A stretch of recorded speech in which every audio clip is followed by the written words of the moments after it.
Welcome, everybody, to Table Hops and our one-shot adventure of kids on bikes. I am very excited to be hanging out here with my friends Melissa, Kai-Ying, and Jack. It's great to see you all. Hello. Cheers to everybody at home. Happy Friday. Hi-yi-yi. It's been a long week.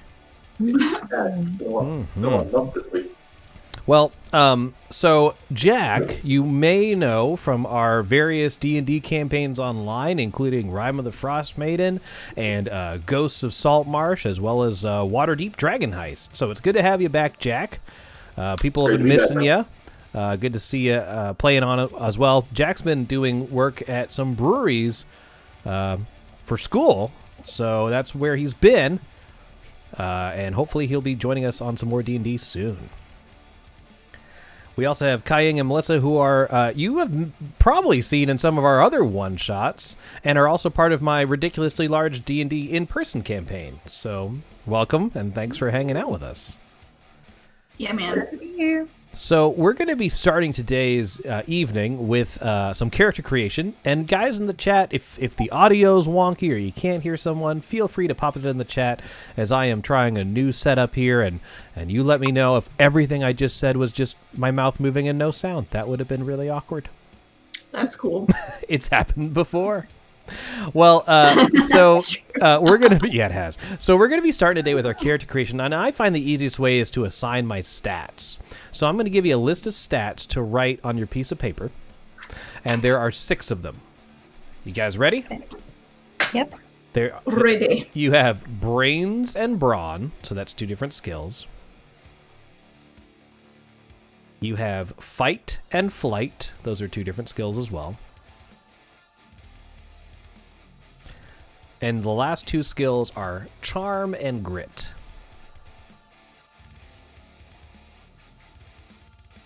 So you should have 6. Make sense? Yep. Cool. So brains, of course, is your book smarts. Brawn is your brute strength. Unlike a fight is how good of a combatant you are, whether with a weapon or like martial arts or whatever. So brawn and fight are 2 different things. You can be physically strong but don't know how you use it. Flight is it says how skilled you are at evading problems, both literally and figuratively. Charm is how socially adept you are, and grit is how hard it is to break your character emotionally or physically. Wowee. Okay. So you guys have you guys have 6 different dice as well. You should have 6 of the basic role-playing dice. And what I'd like you to do is I'm going to start with each one. I'm going to start with the 20 and work my way kind of in a weird order. I'm going to go from the highest down to the middle. And when you pick up this die, I want you to think about what your character is going to be like. Is he like the jock in high school? Is he like a mathlete kind of thing?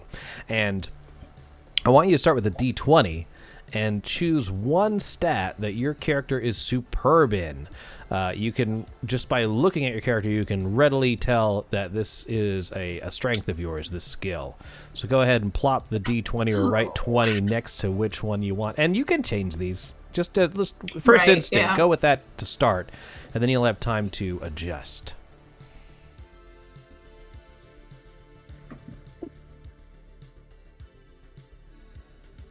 And while you're thinking about that, and remember, you can alternate these later, pick up the D4, right, the caltrop.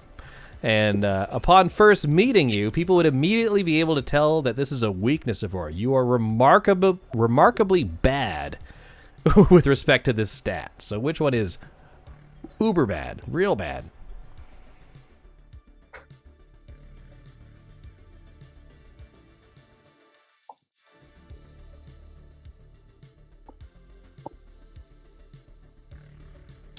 And then the other dice are kind of, after you've picked those, the other ones kind of flow a little bit easier.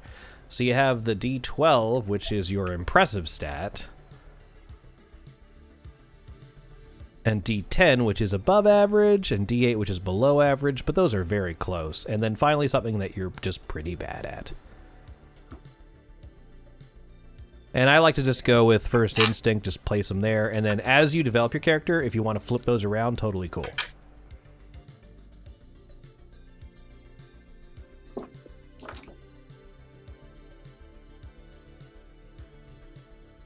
And if anyone in the chat has any ideas for some character tropes that you want to pop in the chat, I'm sure our players here would enjoy the inspiration. Let's see here. Okay, I'm sorry. Can you repeat? D12 is for... Sure. D12 is impressive. People who know you would say that you're pretty good with respect to this stat, but it would be something that's obvious during... It wouldn't be something that's obvious during an encounter. And Okay. Also, while we're doing this, in the Discord, I'll go ahead and let's see if I can learn how to Discord better. I'll pop this in here in the text channel. In the general text channel. Oops, and everyone's going to see this. But that's okay. He'll survive. We're back. So if you go to the general text channel, I put a thing there. Okay. Thanks. You're very welcome. Oh, it is literally a brief explanation. Mm-hmm. Yep. Yeah. Cute. All right. While you're still thinking of those and putting them in there, I want you to think about your character's age. Now, this adventure, you guys are going to be like basically freshmen in high school. So that was a long time ago for me. What is that, like 14, 15? Is that right? Yeah, that's right. I think, yeah. Somewhere between 13 and 16, let's say. Maybe you skipped a grade or got held 14. back. There you go. 14 to 15. All right, there you for go. me. I was a freshman till 25. No, I was kidding. It explains so much. Mm-hmm. Yeah, I got a D4 in schooling.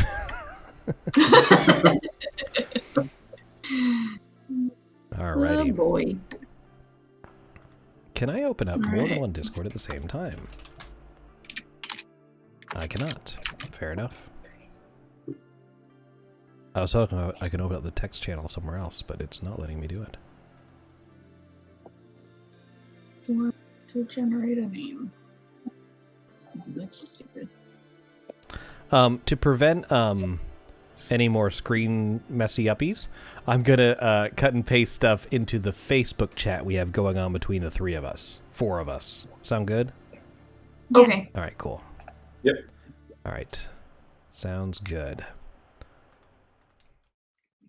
Anyone need more time on their ages and stats? I think I'm good. Think you're good. Okay, cool. Yep. I'm good. And let me plop this over here. And the next thing we're going to choose for your characters, you get to choose 2 strengths and 2 flaws. Okay? And I'll put both in the chat as well. And I'll read them out loud to our people at home. I should probably figure out a way to share my screen for you guys. But learning how to do things. Here is the list of different strengths, which are all pretty fun.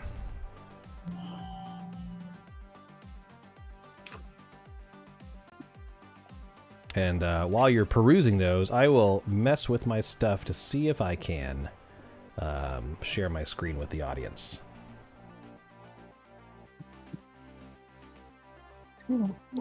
Where did you put it? Sorry. Oh, it should be in the Facebook chat.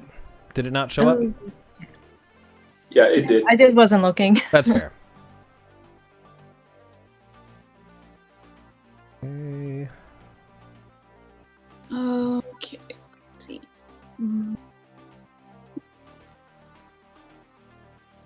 That's gonna. Alrighty.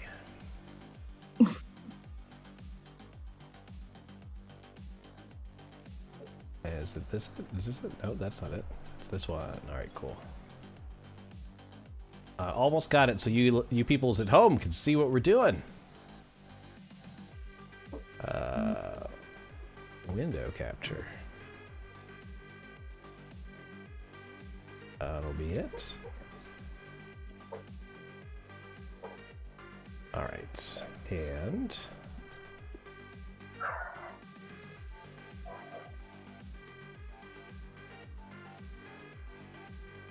I think I got it.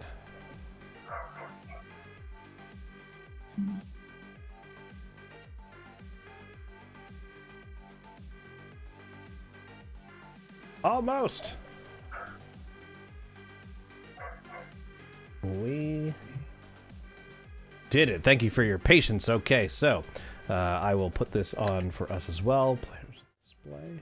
So the different strengths, you have quite a few. There's cool under pressure, easygoing, gross, heroic, intuitive, loyal, lucky, prepared, protective, quick healing, and rebellious. Only teens can get rebellious, which is you guys. So you can choose to do that. You get 2 of these. Got it. All right. 2 of them.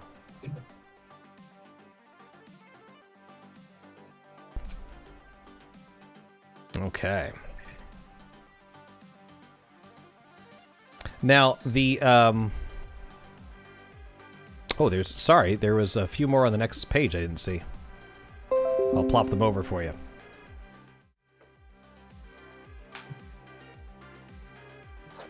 Boom. So there's also a skilled at, and you can choose what the skill is. Tough, treasure hunter, unassuming, and wealthy.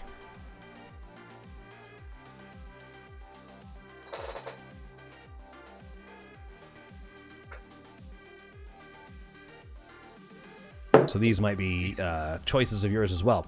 Now, while you're perusing these, the flaws are just for role-playing purposes, right? If you let me know, like, if you say, oh, because so-and-so is greedy, he's going to decide to do this, I might award you with some adversity points.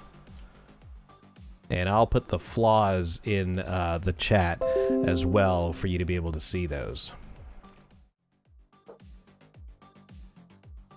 And you get 2 flaws as well. 2 strengths, 2 flaws. Some of these are pretty good.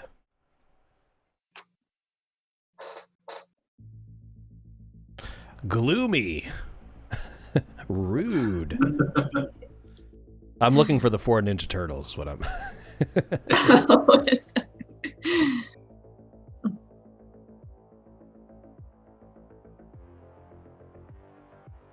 To give you a little bit more of an idea of the setting while you're picking these things, this is going to be set in like the mid to late 90s in a small town in Colorado where there's nothing to do. So if that sort of, there's one high school for the whole area. You all go there.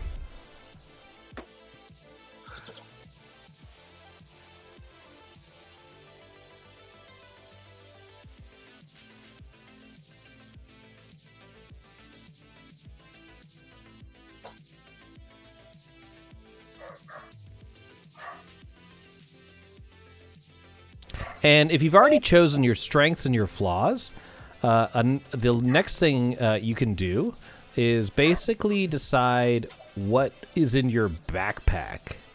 And that can be like, you know, do you have like just textbooks? Does your character, you know, have something strange in his backpack that he or she always carries with them? It could be literally anything. It could be the granola bar that you didn't eat at lunch. And if I always eat all my granola You do? bars, You sir. eat your snack? Okay, my mistake. Didn't mean to offend. I'll put that on the hard limits. But yeah, you can also add that while we're playing if it makes sense. You can't say, oh, well, right next to my granola bar is this bazooka. But you can, within parameters, you can make Can we have, something. like, weapons? You could have a weapon that it would make sense for your character to have in some way that you can explain. Maybe your character lives in like a rough part of town and has like a small like switch knife, or is a Boy Scout and has like a Swiss Army knife or something. But if you pull out like a katana or like a broadsword, I'll be like, Okay. What about nunchucks? Nunchucks could work if it makes sense for your character to have nunchucks. Like if you have if you have after school taekwondo, Yes. totally Yes. fine. Have your nunchucks. Are we My all character. going to be the Ninja Turtles? Oh my goodness, that could be good. Can I please have a katana? It's gonna be a Friday night after school, and I'll give you more of the setting. I kind of like it to be a surprise. Do we all know each other from karate class? You could. You guys could be the Cobra Kai. You could be. Oh yeah. You could have your dirt bikes outside. Oh, hey. Pretty cool. And let me see. I think we got everything. We got our stats, our strengths and flaws, what's in your bag. You can also choose to write down if your character has like a fear or motivation. I don't find those like totally necessary because those are things I usually figure out as we play. But like if we're playing in the game and all of a sudden you're like, oh, Billy has a fear of clowns while you're fighting the clown, then we can, incorporate that. That doesn't mean there's going to be a clown in this adventure. That was an example. Got it. All right.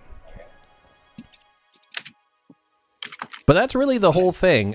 Just the way the game works is when you try and do anything in the game, right? Like, let's say you're trying to break open a door. I'll say that is a bronze check, and you'll roll your bronze die. And if I say you have to roll a 10 or higher and you have a D4, you're not going to do it. You know what I mean? Yeah. And that's basically how the game works. But each time you fail, you collect adversity tokens. Adversity tokens can do one of two things. They can either give you a +1 to your roll, and you can spend as many of them as you want. So if you have 12 of them, you can spend 12 and get a +12. They're also used to power your strengths, which it tells you how that works in their descriptions. You can also use it to help your buddies. So if like someone's trying to break open the door and you want to help them, spend 2 adversity tokens. They get a +2.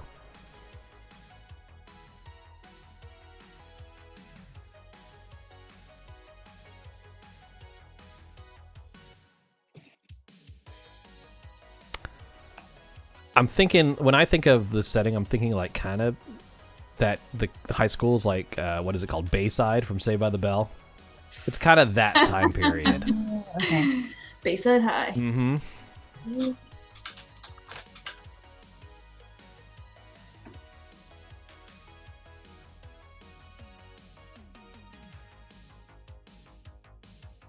And then, of course, just think about a basic description of your character, physical appearance, and name. First name's fine.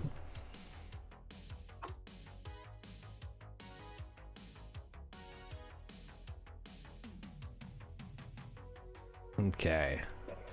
If you guys are just tuning in, we are playing a game of Kids on Bikes, which is a narrative game by Renegade Publishing, and it's loosely based on like shows like Stranger Things or movies like E.T., Stand By Me, those kind of things. And we're going to be playing a module that was written by Matt Colville that I will introduce once we're all pretty cool on our characters. Does anyone have any questions or concerns? No. No. No. Does anyone need any more time? I'm still browsing random name generators. Yeah, That's the way to do it. Oh, this one, Bruce Lee came up. On the random name generator? Awesome. Yeah. Okay. Well, what we're going to do is I'm going to read the introduction to you guys into the setting, and then we're going to take a brief break while you guys sort of finalize your notes, and then we'll dive right into the game. Sound good? Yep. All right. So this game, or this module, was written by Matt Colville in the deluxe edition of Kids on Bikes, and Matt Colville is the author of the Vox Machina comic books from the Critical Role series. And I have, of course, modified it, as I always do. But in this game, there's basically like a prompt, and then the players and game master work together to create the story. None of us have any idea where this is going to go or how it's going to go. But here is how it starts. Carson Creek is indistinguishable from other small towns in Colorado. Dominated by a single main road, the town is home to fewer than 300 people. For a teen with nothing to do except for get in trouble, the only real place to hang out is the local Circle Q convenience store. It has 3 arcade games in the corner, left over from an earlier era. Space Killers, Galaxinoid, and a 50-cent Laserdisc game called Gallon's Quest, which none of the kids in town have ever beaten. It must be rigged. The owner of the Circle Q, Mr. Mahmood, has been running the Circle Q for your entire lives. He is used to dealing with kids, albeit grumpily. But something about him gives the impression of a man on the edge, a man capable of doing anything if pushed far enough. And that is how this module titled Strange Things Afoot at the Circle Q begins. For any Bill and Ted fans over there. So after about 5 minutes, we're going to come back. We're just going to finalize our characters, and we will see you guys soon. Be right back. Welcome back, everybody, to our one-shot of Kids on Bikes, Trouble Afoot at the Circle Q. And we're going to be starting our adventure right now. We've just finished our character creation, and now it's time to introduce the characters. Jack, would you mind going first? Sure, yeah. All right, so my character is Caleb. He's 15 years old. He has sort of center-parted hair, very much typical for sort of late 90s. I would describe him as basically looking like a much younger Kurt Cobain. Sort of a plaid shirt, Converse shoes, ripped jeans, kind of a thing. Usually very sort of a charming, easygoing sort of a smile. And yeah, obviously very charming, very rainy, but he's got some noodle arms. Nice. I like it. So he's like, who should we ask to the prom? Caleb, but he's got them noodle arms. Look bad in the photo. He can't put his arms around you in the prom photo. All right, cool. Can I hear from Melissa? Can you introduce your character to us? Yeah, so my character's name is Glenda, but if you call her that, she will punch you as hard as she can right in the face. So she goes by Glenn. And I'd imagine that her and Caleb probably became friends because he's got noodle arms. She kind of has a chip on her shoulder about everything. So she does her best to act tough, look tough, be tough. But really, if you push her just a little bit, she will completely snap. So she's got the muscles, and that's about it. So her and Caleb make quite a pair, I'd imagine. All right. I imagine it's one of those things where, like, in middle school or something, Caleb was like, find the biggest kid on the playground and be their friend. And like, he looked at Glenn and he's like, yeah, that's the one. Yeah, exactly. He's got them guns. That is awesome. Yeah. So you guys have known each other since middle school. Well, because I brought my black belt to class. Oh, of course. Of course. Okay. Yeah. And then, Kai Ying, can you introduce your character to us, please? Yeah, so my character is Jordan. He goes by Jojo. He's 14 years old, and he's raised by a single mom. So he was picked on a lot as a little kid, and which is why he's studying like all different types of martial arts and, building up the strength. And his dream is to become the champion of the unofficial school's fight club behind the Burger King. So that's his dream, is to become a champion. And I am assuming that, he's recruiting Glenn as part of the fight club, team up. Yeah, we might be friendly rivals. Yeah. Okay. Yeah. So what does Jojo think of Caleb? Because I imagine Glenn kind of dragged Caleb. Yeah, he sympathizes with Caleb because, he was that scrawny kid that, that couldn't fight or, hold his own. But because Caleb is really charming, he's like, all right, kid, I'll hang out with you. Like, all right. Oh, wait, he's older. He's older than Jojo. No, we still say, it's all right, kid, come on with us. Yeah, it's all I right. think that's appropriate. Yeah. I like it. I'm Jojo's also I really didn't neurotic about his hair. So if you mess with his hair, he's gonna punch you in the face. What does his hair look like? Is like I got the Kurt Cobain look from Caleb? Is this like something else? So for Mortal Kombat, Liu Kang. Okay. Young teenage version. I like it. Okay, let me write that down. He has the longish hair with the bandana and everything. Oh, that's perfect.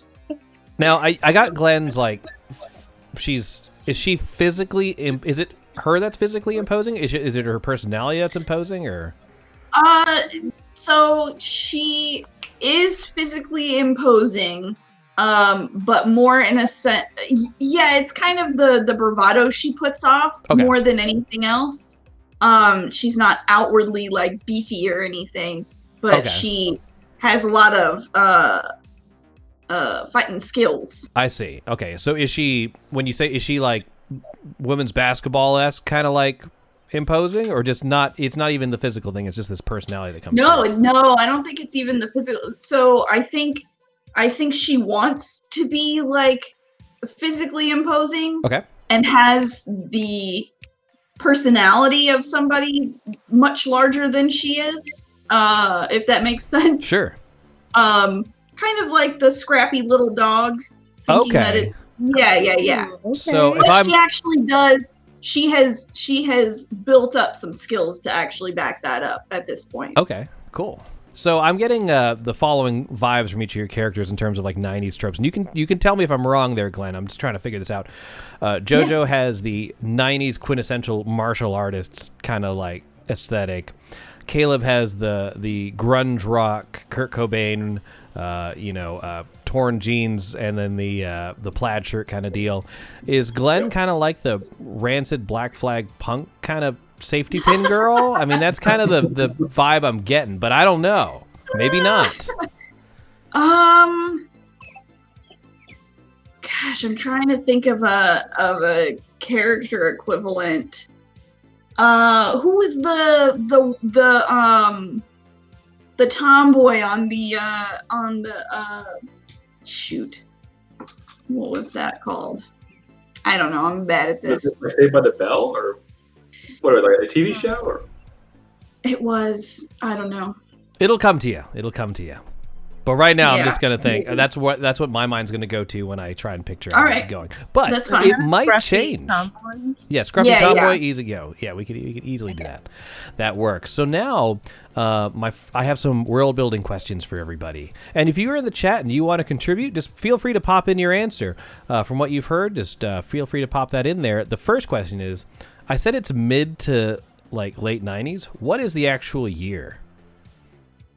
What do you think it is? First thing that comes to your mind. 1996. That works. It is now 1996. Good year. All right. So we got 1996 on the board.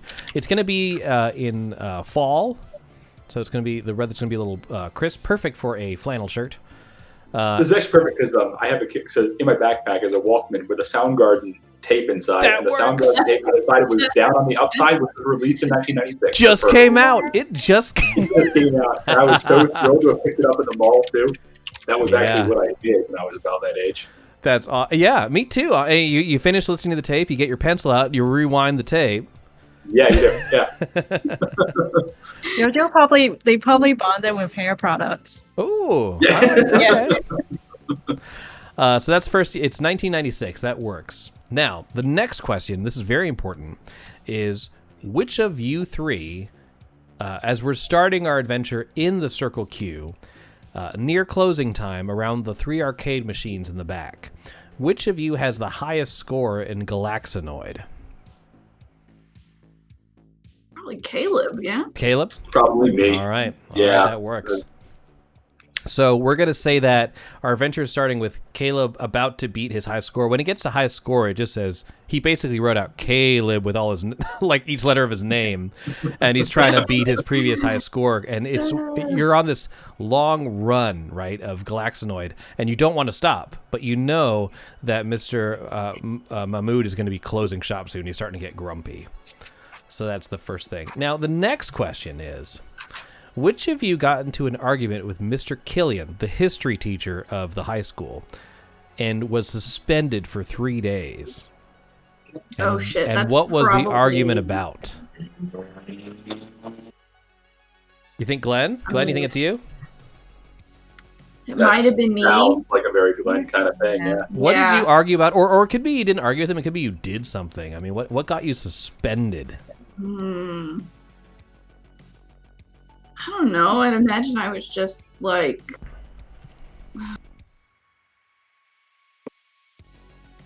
feel like she just picks fights. Okay. Just So to give you a little bit of a little That's a background on Mr. Killian, the history teacher, he is very much a sort of tough militant attitude type teacher, and he's very like pro-America. So when he teaches history, it's very one-sided. yeah, that makes sense. So I don't know how Glenda feels about politics or the state of the world in 1996. But she sure as heck doesn't want to hear what I'm presuming is an old white dude talk about it. All right, that works. So she probably just went on a rant about, I don't know, feminism and Okay, that works. So basically, he's very right-wing, so you might have said something that's a little more left-wing, and then you guys butted heads. That never happens. But in You were very pro Bill Clinton, and you said something in class about it, and he was not happy. That works. Yeah. Let's say you ended the conversation with how about a cigar, and then you got suspended. I don't know if this is before. I don't know my timeline too well. When did that happen? But we'll just say. I mean, Clinton just got elected in '96. Okay, so this was been a little later. Okay, cool. But regardless of which, maybe you said something against that. It's something in that manner. But that got you. No, that was his second term. That's right. '96 was his second Clinton year. So yeah. Oh, okay. Okay, that works for me. Yeah. Anyway, politics didn't mesh. Killian's kind of had it out for you from the get-go. Finally, he has something on you that allowed you to get suspended. So with that, you're hanging out at the Circle Q just to have one more fun night out on a Friday in Carson Creek before you know you're going to be grounded for the rest of your life. Oh yeah, so probably what happened was he gave me a detention and I said, I don't care. I walked out of the classroom and that's when I got the suspension. I like it. All right. So you are currently suspended. Don't really want to go home because you don't think it's going to go too well. We have three more questions and then we're donezos. All right. So this next question is, whose parents recently had a visit from Police Chief Weber? She's the new police chief in town. Something happened that they had to come visit your family. Do you want to give this one to JoJo since they haven't had a chance? I was going to say, I hate to give this one to JoJo, but... Yeah, I think you already set it up pretty well with your Fight Club. Exactly. Oh, shit. Fight Club. It was part of a really a scrappy fight. He almost lost, but he knocked out the other kid, and their parents found out. They got really upset. They went to the police, and they were like, you know what, you kids, this should be illegal. You need to go to jail. So they went to JoJo's mom's. How did your parents react to that? Did they? I don't know how they are. They kind of absent? Do they know that you're fighting behind a Burger King? So JoJo's mom did not know. JoJo's mom is a tiger mom. Oh, okay. Yep. Know exactly what you mean. So she was really upset and she grounded him. But she's also upset at the other parents because they're talking like badly about JoJo, like saying that he's too dangerous, like he shouldn't be allowed in school. Wow. Yeah. So if you're grounded, how did you end up at the Circle Q? Are you breaking curfew? Did you just is your mom out of town and you decided just to break out? Or? Yeah, so I would assume that mom's out of town, okay, so she's not there to keep an eye on him. He's supposed to be at dad's. All right.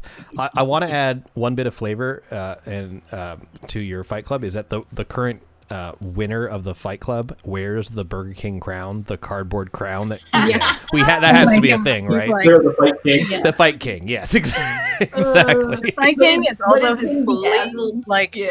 Okay, the Fight King's a bully, and he always, like Jughead from the Archie comics, whatever, has that crown, right, and always wears it to school, and you're just like, I want that.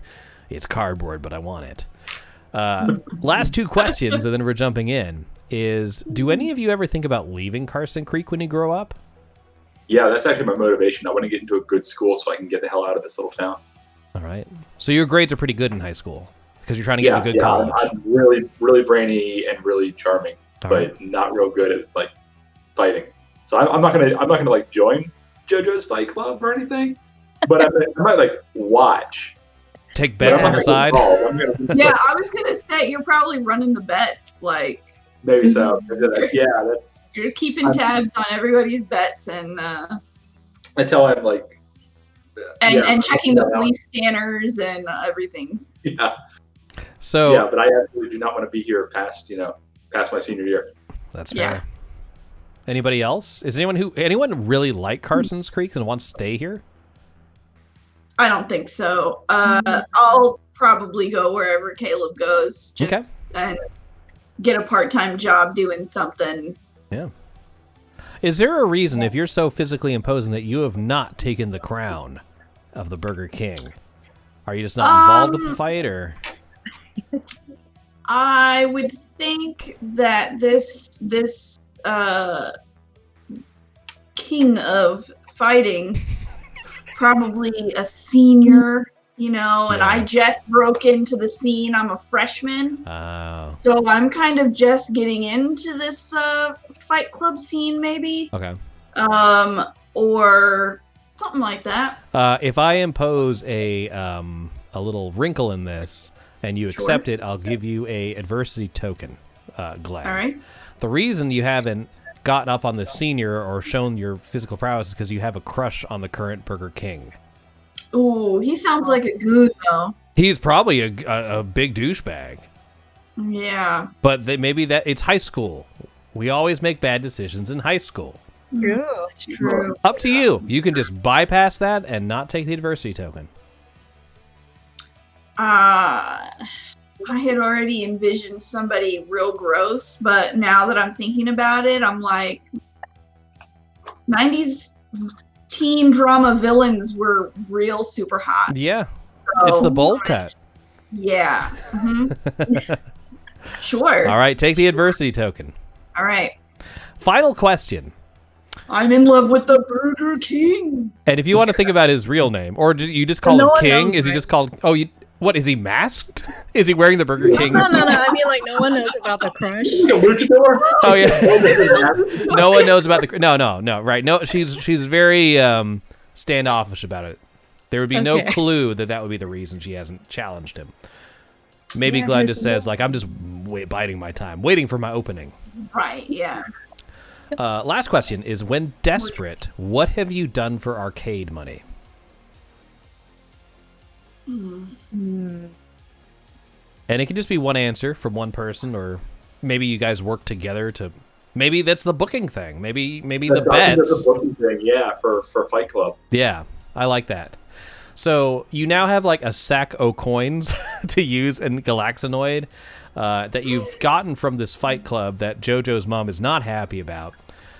Glenn does not want to go home. She wants to hang out as long as possible because she knows as soon as she gets home she's going to get an earful, because she's sure her parents have probably heard on her tape answering machine that the school called the home.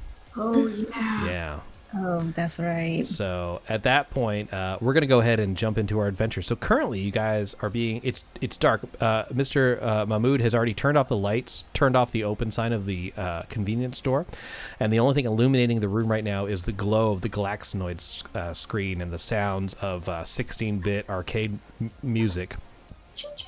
And you're just cheering on Caleb, who's about to beat his final score when Mr. Mahmood says, "Kids, you have to get out of here. We're closing the shop now." Just one more minute. One more minute. Please. 1 minute. Really, almost there. Go home. And with that, why don't we have you... What stat do you think would make the most sense for Galaxinoid? I'm thinking flight, but if you have another option, what do you think? A lot of those old games are all just like patterns. It's a So it could be brains. Brains? Want to go brains? Yeah, I would think, like, I played it so often, I basically, like, memorized how, like, the little, like, structures or whatever are coming down. Okay. Yeah. Just played it so many times, I'm starting to memorize the patterns in it. I like it. So it's like Pac-Man. It's like the same stuff. It just speeds up. So I'm going to say that at this point, it's going to be to beat your current score. Your current score is exceptionally high. You're only playing against yourself. So this is going to be a difficulty of 17. Okay.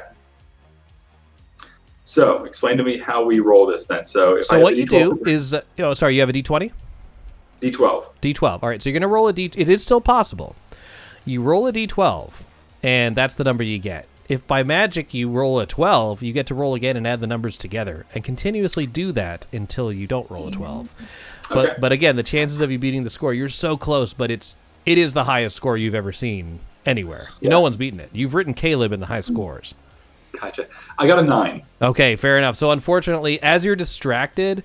no, let's say this. As you're about to beat the score, Mr. Mahmood reaches behind the arcade machine and unplugs it. Oh, man, come on. Not cool. No. Not cool, man. I told you 15 minutes ago that was the last time. Now you have to get out of here. Fine. You're going to go down as the guy who shut down the high score king. All right, and he goes back behind the freezy machine, starts turning off the king of whatever. I turn this off. I have to go home. It's starting to rain outside. Heavily. Oh, God damn it. Great. You notice that Mr. Mahmood has not turned off the register yet. He kind of wants you to buy something besides spending coins on these arcade machines. That's too bad because we just come in here for the freaking arcade games. So yeah, I mean, was he selling? I mean, it's a convenience store, really. Anything, it's Funyuns. Yeah. Oh, okay. You notice that he's taking the leftover hot dogs that are rolling on the little conveyor belt things, and he's taking them and he's collecting them for the town mutt, Sparky. Sparky is a little dog who lives outside in the back alley of the mart, and he starts collecting them. And he goes to the in the back of the convenience store. There are 4 doors. 3 doors. One door that leads to a really dingy restroom. One door that leads to a basement, and one door that leads outside. And he's heading to the one that leads outside to give Sparky the hot dogs. He says, "You better be gone by the time I get back." And he opens the door. You see rain pelting in. The wind slams the door behind you. You're left in this darkened convenience store. Kind of to your own whim. What would you like to do? Even though I don't let it show, I am actually legitimately afraid of Mahmood because he could blow up everything. He could call my parents. He could tell us we can't play our arcade games ever again. Like, he has the ultimate power, being like the hangout spot. So, as much as I like to pick fights, I don't pick one with him. So, I'm moving towards the door. All right, you want to go, even though you know from here there's nothing else to do. You're probably going to go home. All right. So Glenn is very... There's a whole world outside, and, the rain doesn't really bother young, strapping teenage people. So as you think that, a large lightning bolt goes through in front and illuminates the entire glass front of the store and causes you to pause for a minute. You're like, that was real close. Okay. So Jojo would be really protective and just be like, hey, calm down. This is not good outside. We might get thunder, we might get lightning strike. So let's wait it out. Let's see. Yeah. Let's plead our case and wait it out. Yeah. Hey, Caleb, Mahmood really likes you. Could you, convince him to let us wait out the storm here? I don't know. It's shorts and a lunch right now. I mean, we could try. We'd always just hang out outside, under the roof, so we don't get struck by lightning or something. But I mean, we can try. We should probably buy something though. Maybe that'll put us in his good graces if we. Look, I got us covered. Just buy a candy bar, or a pop or something, and we'll be cool. So a couple of things while you're thinking of doing this. First of all, Mr. Mahmood is not an idiot. You know him well enough. Anyone else besides you three, he always kicks out before like feeding Sparky. He trusts you well enough not to steal from him, even though he's just sort of left you in here. He may be an ass, but he is, you've grown to know him more. Right. He doesn't really get along with most people. That being said, Caleb, you do know he does take an awful long time when feeding the dog. Long enough to maybe have one more round of Galaxinoid, but that's up to you. Well, he's already unplugged it. Like, I have to go and like plug the thing back in, wait for the thing to start up. That's up to you. Cabinets always take a long time. They do. Man, starting to feel bad about Sparky being out in this weather, though. Yeah. Well, maybe Sparky found a dry place. Maybe we ought to be asking Sparky where he's hanging out. Dog's smarter than all of us. He's getting free food and he's probably out of the rain. So That's true. Sparky's been kind of. I'll say that again. I want to play Sparky now. Yeah. That's the right idea. Sparky, He's eating yeah. hot dogs. Mhm. Yeah, right. Life. All right. So, do you grab anything off the shelves to either purchase, or just you can honestly just take it? I mean, he's not in here. Yeah, I'm just gonna peruse the men's hair magazine. Oh, okay, yeah.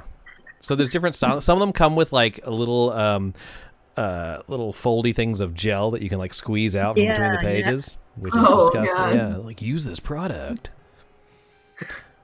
I'll grab a soda. All right. A candy bar. Cool.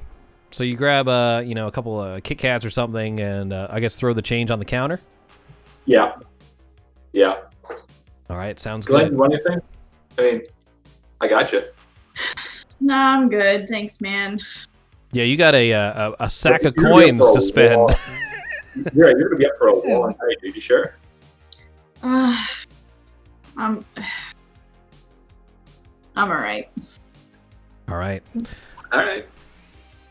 So almost as if caused by it, as soon as you hit, as soon as the coins hit the counter, there's a loud crash of thunder that just shakes the entire foundation of the convenience store, and you hear the lightning hit something on the top of the store, and the entire store around the windows is illuminated, and then all of a sudden the all the power in the building goes out. Anything that was just he had on like maybe a small auxiliary light, the bathroom light might have been on, but everything is just shut and you're stuck in complete darkness at this point.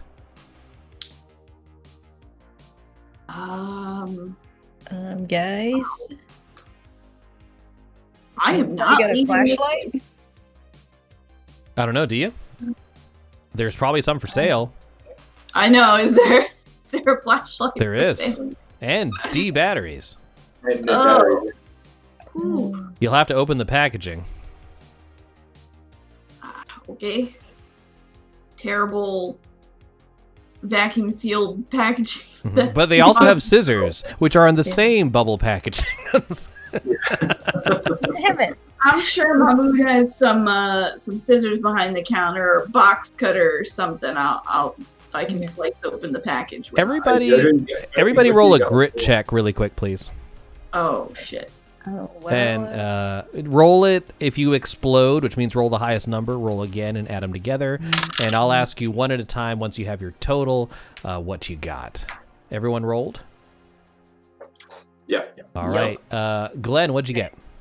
I got a 2. Okay, Jojo I got a 5. and Caleb. 14.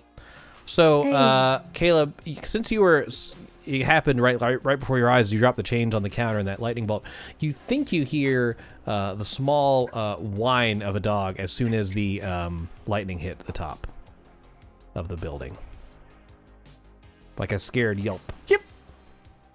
Yeah, I guess I think that was Sparky. Literally Sparky now. Yeah. Oh no. Oh no. Okay, I'll run outside and check on Sparky. All right, Jojo running immediately outside, runs out the no. door. Runs out the back door, and you see the rain pouring down.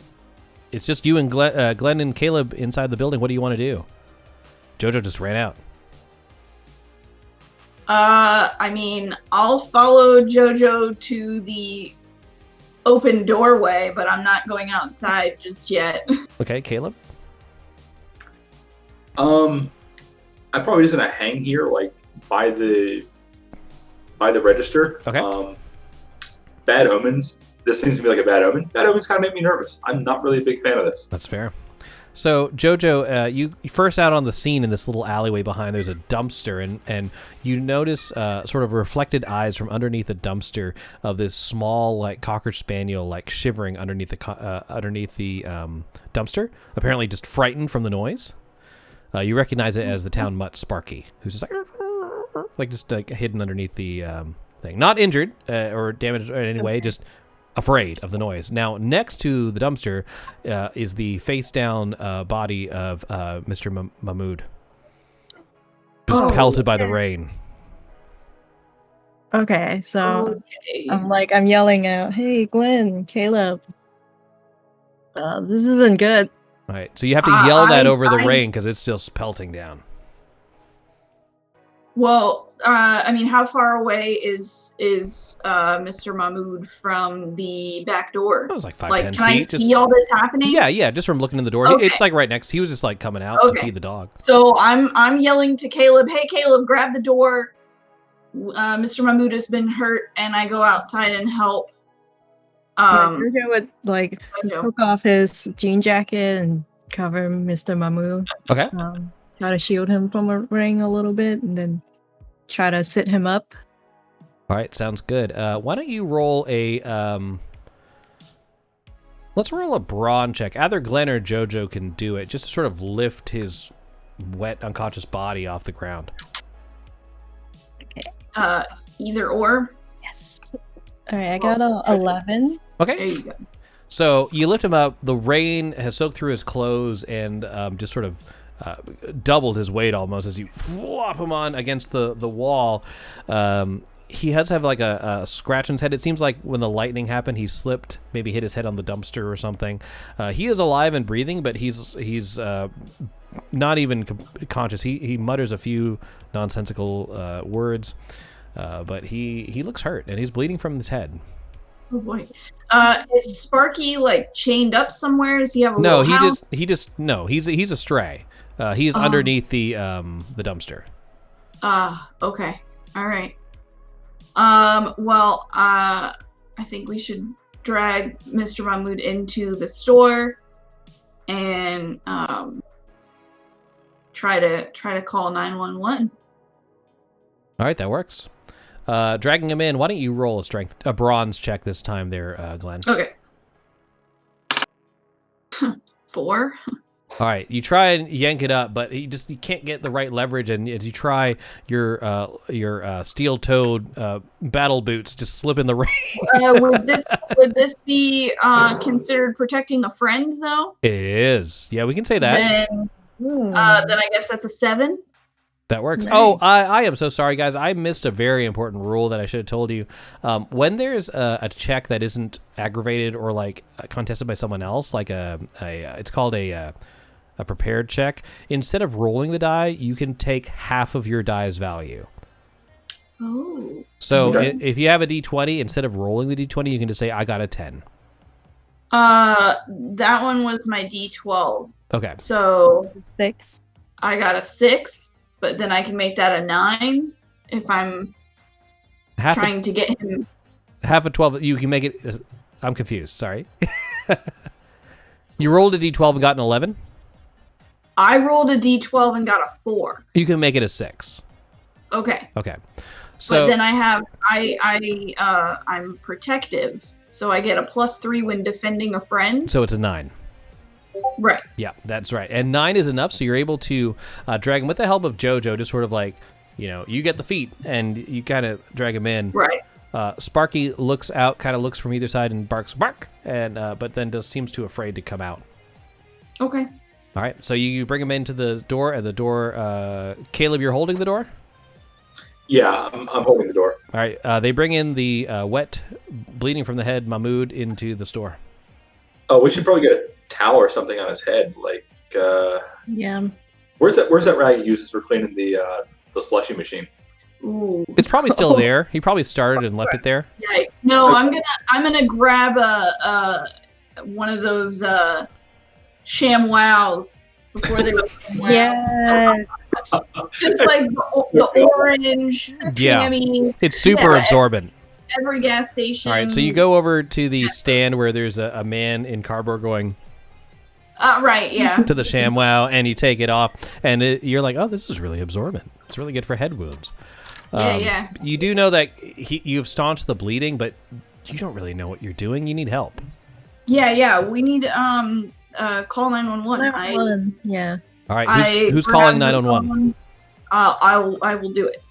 All right, so Caleb and JoJo are attending to the unconscious Mahmood. You run over to the phone line and you dial in 911.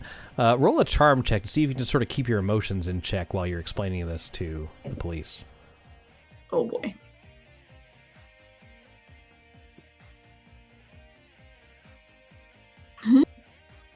Sorry, what'd you get? That's a I'm hearing that's a and then a blank. two. A two. Okay, two. Okay. Two. All right. So as soon as it answers, you hear a police dispatcher saying, "Yes, Mr. Mahmood. What is it now? Are those kids still playing that arcade game? What's the emergency?" So you can tell them, but you're kind of going to go off the chain here. Yeah. So there was lightning and thunder, and then he was like on the ground and. Wait. Slow down, ma'am. Slow down, ma'am. You're not Mr. Mahmood. Who is this? It's Glenn. It's Glenn. Is this a prank call? Oh my God, no! He's hurt. He's bleeding. He's got a sham wow. And as soon as you say the word sham, before you can say wow, the line cuts dead. Oh no. And the camera the camera pans to the police station. It's just a sham, and they just hang up. All right. At this point, you don't know whether your message was taken seriously or not, Glenn, but the phone is not responding. You see Glenn and JoJo hanging over Mr. Mahmood, who's like kind of coming to at this point, not completely conscious. But then you notice there was the door leading outside, the basement door, and another door that leads to the dingy bathrooms. The door that led to the basement, you just see it slowly close shut.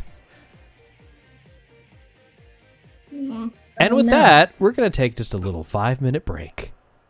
And we'll be right back, everybody. See you in a minute. And we're back, everybody. Thanks for hanging out during our Kids on Bikes RPG one-shot. I hope you guys are having a great Friday. We know we are. In this convenience store where the convenience store clerk has been knocked unconscious. Yeah. That's where I spend my Friday nights. So at this point, where we last left off, you just called 911. Your call got cut short. The basement door that originally was shut, you see it closed shut. What would you like to do? I don't like it. Yeah, JoJo's afraid of ghosts, so he's not gonna look into it. Okay.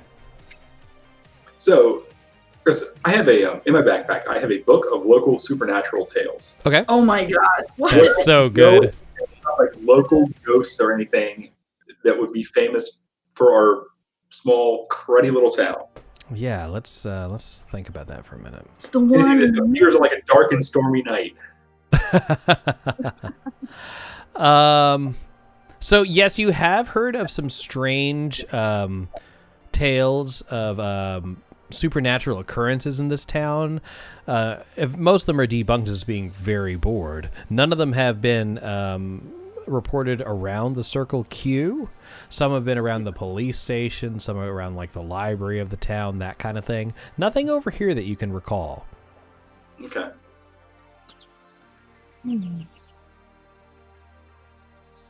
Okay. Is Mr. Mamu waking up? Like, He's still badly injured, but he is stable. Good to know. So Glenn is definitely a scaredy cat. and is probably not curious even a little bit to know what's going on in the basement of this place. Okay. Oh, yeah. We're still in the complete dark, right? It is no completely light. dark in here, unless someone has a flashlight. I Or did got you the get flashlight. yeah. So you kind of flash, Yeah, I like, took it. yeah. So I'm going to say that, like, you called on the phone, you flashed the light at Mr. Mahmood and your two friends, and that's when you noticed the door closed behind them. Right, yeah. So you kind of Yeah. might, I don't know if you yelled it out and that's how they know, but. So I imagine Jojo and Glenn, they're just like staring each other like deers in the headlight. Just like, I'm not going down there. Did the door swing like inwards? So the Or door comes outward. outward into the store, but what you're seeing Okay. it is come back and close. As if it was open, something came out and then it closed. So it was closed when we were in there. You've never but seen the anyway. basement door ever open. Okay. And then all of a sudden it's now been opened and is closing again. Yeah, you By see it on itself. its closing. You see the close click. That's what you see. Just Glenn. It's gotta be the wind, right, Jojo? It's the wind? It's gotta be Wind- the wind. I mean, Wind yeah, does that, yes. the From the power went basement? out. So as you're contemplating this, this is a very small town. So two things happen simultaneously. One, you hear barking from outside. Two, you see some lights being reflected off the rain coming in from the darkness outside, and they look to be red and blue. What was that? Sorry, the lights from outside appear to be red and blue, possibly police coming from the distance. Oh, I see. Okay. It's So, the so you police. got through. Well, So you have three things to investigate right now. You got the lights, you got the door, and you got the barking. so I'd imagine the front of the convenience store is like the glass windows front. So we can peek out. Yeah, I can go out. I mean, they'll probably trust me most of all, because I'm not causing any trouble in town or anything. Oh yeah, if my mom finds out about this, Tiger I'm gonna be Mom. grounded again. I'm super dead meat today anyways, so I mean at this point. So am I understanding that you're all heading to the glass front panel? Yeah. Yeah. All right, so as you see what may be help on the way, you run towards the glass panel. On the way, you hear a crunching sound coming from the left of you. Looking down the little aisle where the chips are, you see a man who's like getting up off the ground. He's wearing like plaid shirts and a sweater vest. He has dark brown hair. He looks to be in maybe like his 30s-ish. And he looks around, he says, "Oh, where am I?" Old dude, you are in the Circle Q. Who do I recognize this person? So you live in a small town of less than 300 people. You have never Right. seen this man in your life. I don't trust people who wear sweater vests. Yeah. Can't. And 30, I mean, he's super old. He's so super old, yeah. Danger creeper vibes there. Mhm. How is he allowed this close to the school?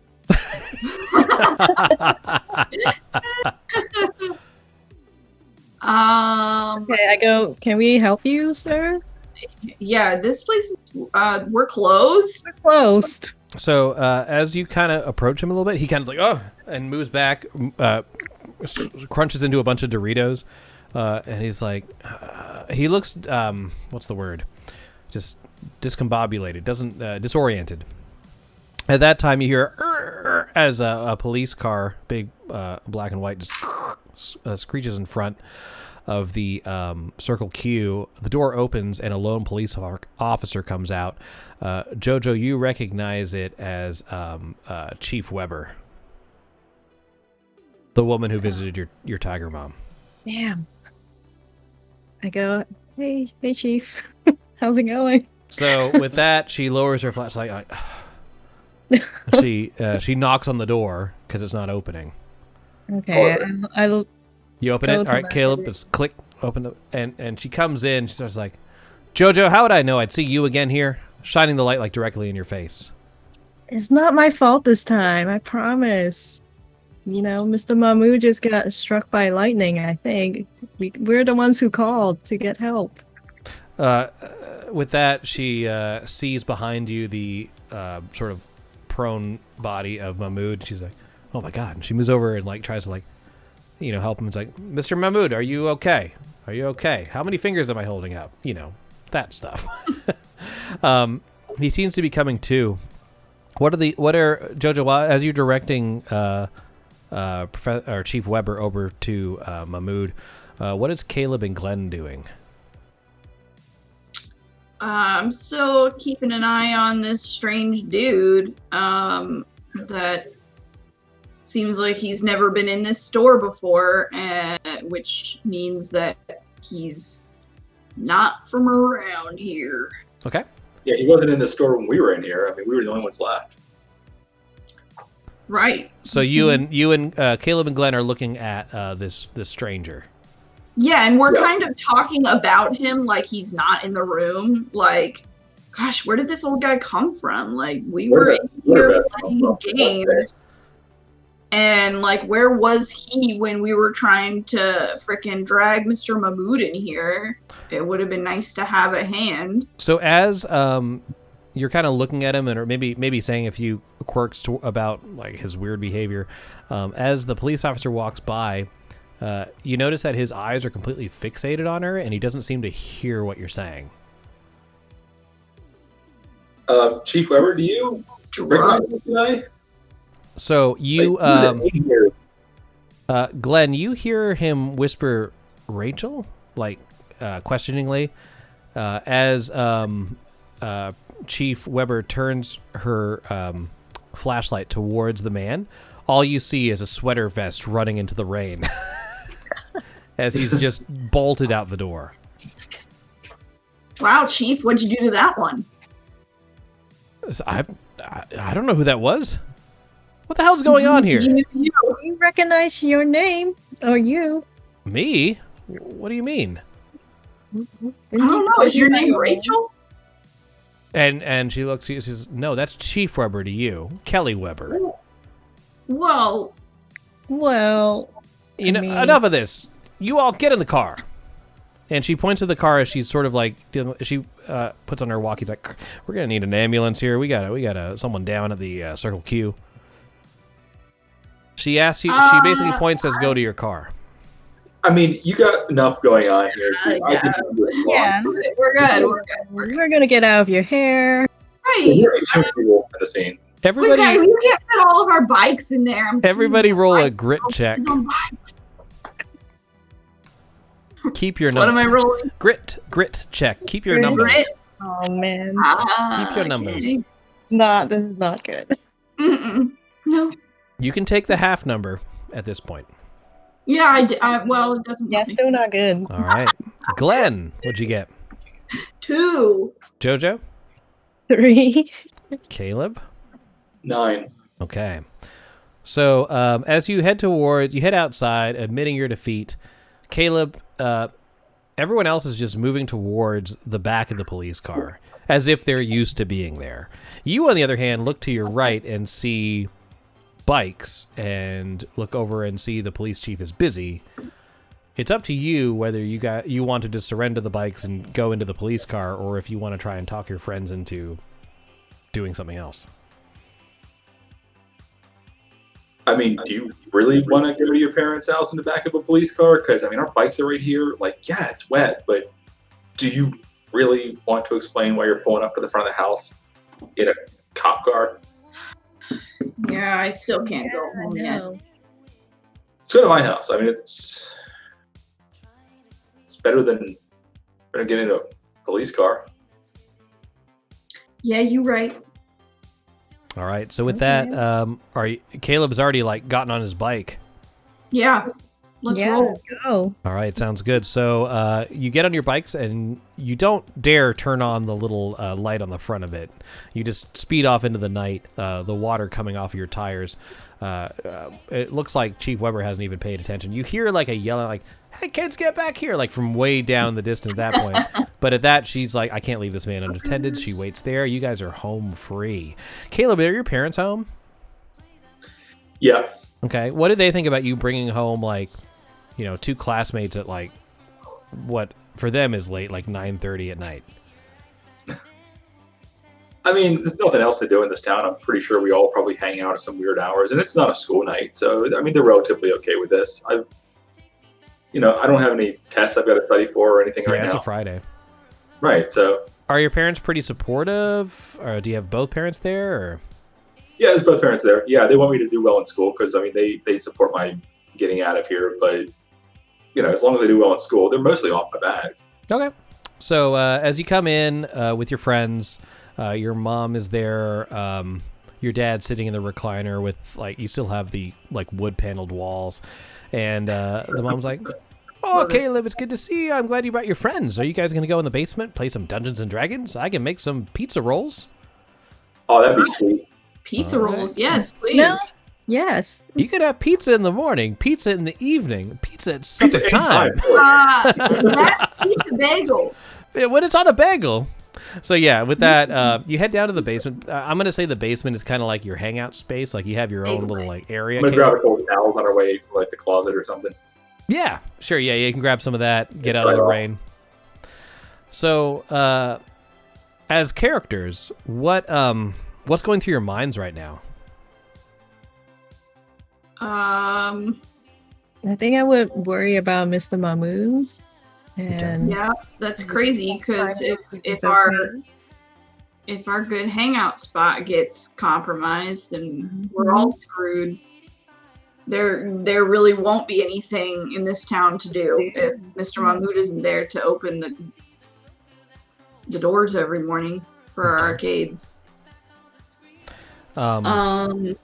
What about the trouble you're in with Chief Weber? You know that she's eventually probably gonna. She knows you all. She's probably gonna come to your houses eventually. If not tonight, probably tomorrow. Yeah. I don't You're know. just thinking about running away from home. I You also won't imagine you all survive, do the it's just- call home and be like, "I'm staying at Caleb's house. I'm staying at Glenn's house. I'm staying at JoJo's house." Like that whole circle. Yeah. I He will let his dad know, like, hey, I'm spending the night at Caleb's. That's okay. Just don't tell your mother. She scares me. Thanks, Dad.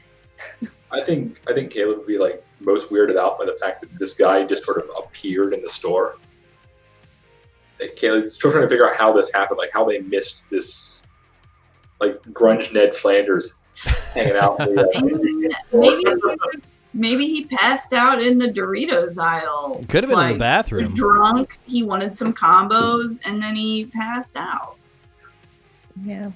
Can we use your dial-up internet to, look up some information? Unfortunately, your Sure, dad's yeah. on expensive They're- business calls. Yeah, right. I hope nobody's on the phone right now. Your dad is. No, but I can imagine, if we don't recognize this guy from around town, there's only a few hundred of us. Yeah. Our high school class can probably fit in the back of a sedan. That being We said, can probably hide it at one point, stuffing as many to us into a car as we can. Glenn might have also put on the point that he is in his 30s, so it could be you just overlooked him. No, yeah, it's true. You know all the kids in your school for sure. And you know most of the adults of importance, but this man, you've never seen him before.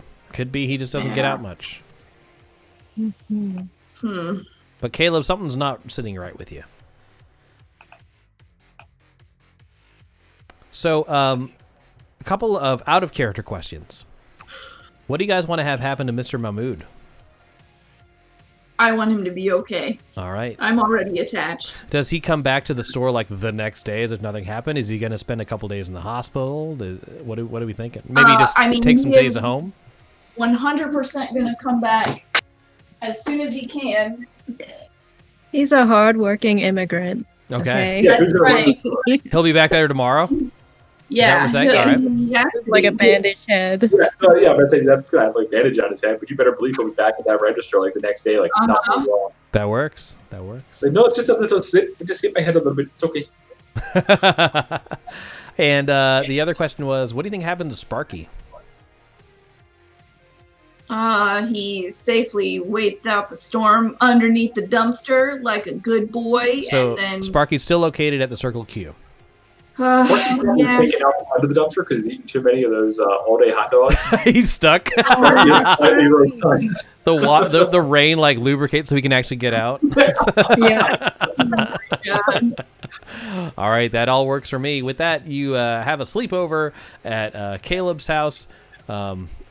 Constant supervised visits from Caleb's mom. You want any more bagel bites? And she kind of like looks at everyone like, don't be coming too near my dear Caleb. Like that kind of thing. Make sure movies all the time. Basically, you don't get a lot of sleep because the mom is constantly supervising. But it is now Saturday morning. Oof. Part of you wants to stay in because you're gonna have X-Men's gonna be on a little while, followed by Ninja Turtles. I mean, I don't care how old you are. That's a good Saturday morning. But you do know you might not want to be anywhere where the police can find you. Oh, that's right. Glenn, Yeah, you do especially have me. I gotta get- oh sorry, Glenn, you do have Saturday morning detention with Mr. Killian. That's where you get your assignments when you don't go to school. Dude, bummer. You could skip it. See how that goes for you. Well, I don't know. I'm already suspended. What more could they do? Expel. Wow, you're so rebellious. I am. It's not. Oh no, it's not one of my things. Well, it could be now. I know. All right, so Glenn's like, screw Saturday morning detention. Not going there. I guess? I'm not feeling it. Not feeling yeah, it, I mean, yeah. we had a pretty stressful night with Mr. Mahmood and everything, so not feeling it. So what would you guys like to do? Is there a place in town you would normally go to? Where would you hide out? Are you going to stay at Caleb's house? Eventually, Chief Weber will come We here. just I gotta. don't take the mom anymore. I'm sorry. I love your mom, but I can only eat so Yeah. many bagel bites. It's Yeah. just two bagel bites. I gotta watch my weight, I don't know. Maybe we'd go kick it at the Burger King and see if anybody in the Fight Club is Ooh. out. Okay. That's a good Um, idea. and other than that, if there's like a park we could go to and just kind of stay on the move. That Yeah. works for me. So you guys head out towards the Burger King, and you go back around where the parking lot is. There's the drive-through. There's a small splotch on the ground. You can't tell if it's ketchup or blood from the Fight Club, but it's near the Burger King. And before you can your crew, I guess, fight crew has sort of steered clear of recent bouts with the police intervention. So it's kind of quiet. I mean, it's that awkward hour where people go to the drive-thru and they're like, "Is it still breakfast?" Actually, no. This is Burger King. They didn't have breakfast then, did they?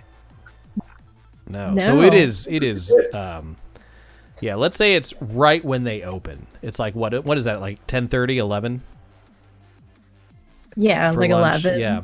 So you walk back there. Normally this is when people would start Did putting down Burger bets. King not have breakfast back then? I don't think so. I never got Burger King breakfast. I think they did, because I enjoyed those French toast sticks. In Yeah, but wasn't that when we were 1996? kids, though? Ooh, I don't know. Yeah, I don't remember The that. only place I know that had it was McDonald's. Yes. And it used to be like very limited times. It's like you had to wake up for the breakfast. You have to deliberately go there. Yes. You had to do it on purpose. Anyway, regardless of which, we'll say this particular branch does not serve breakfast. So you go there, you kind of want some food that's not bagel bites, and so you're kind of waiting for it to happen. You head off to the back because that's where you're used to going, but there's no fighting going on. But you do see that strange man from yesterday standing in the drive-thru, and the speaker is saying, "Welcome to Burger King, can I help you?" And he's poking it like with his finger. And every time he pokes it, she says, "Sir, can I take you?" He looks at his finger like, "Sir, if you're not going to order anything, I'm going to have to ask you to leave." Is it the drive-through speaker? Yeah, he's walking through it, though. Oh, Oh no. I'm like, hey guys, is that weird man again? yeah. What do we do? Does he want to fight? You can ask him. No, I don't want to talk to him. I don't either. What a loser. Yeah. Is he still wearing the same sweater vest? He is. He's wearing the exact same outfit as yesterday. It has dry, but man, he's you're very right disheveled. It looks like you can't really tell too much of the details of his face, but he's kind of hunched over like he's tired. And the speaker says, "Sir, can I take your order?" And he says, "I order you to show yourself." And he's poking the speaker. Oh boy. Oh boy. You're so old. Why don't you have your life together? So he And looks then- around like, "What?" And he sees you, and his eyes kind of like open in recognition. He's like, and he starts moving towards you. Oh, Dude, why are you Yeah, trying why to did you do that, Glenn? What would you like to do? You're on your bike still. You're just kind of like did the whole stop, but he's coming towards you like, Yeah, I feel like I wanted to turn my bike around, but it's too late. yeah, we're doing the stand up, pedal as fast as you can. Yeah. "Are you doing that?" All right, so Oh, hell yeah. let's roll a flight check really quick. I'm out. I just flip him off as I do. Stranger danger. Yeah, right. Stranger I got danger. Thanks. 7.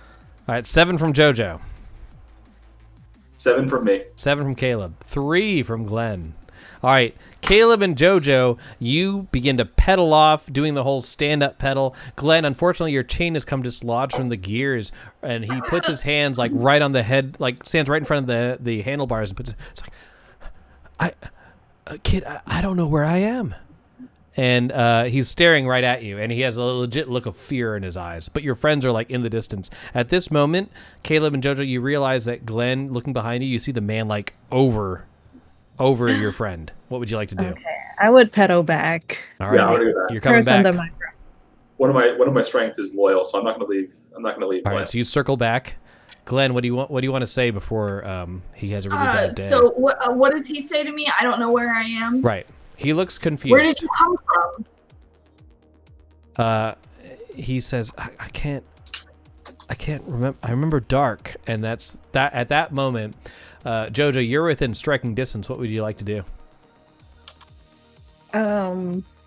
He seems to be holding your friend's bike by the handlebars. Oh, okay. So then I ride up there and I kind of like do a little shove, like shove him off. Cool. Roll a fight check. Hey, hands off my friend. Fight check? Yeah. Okay.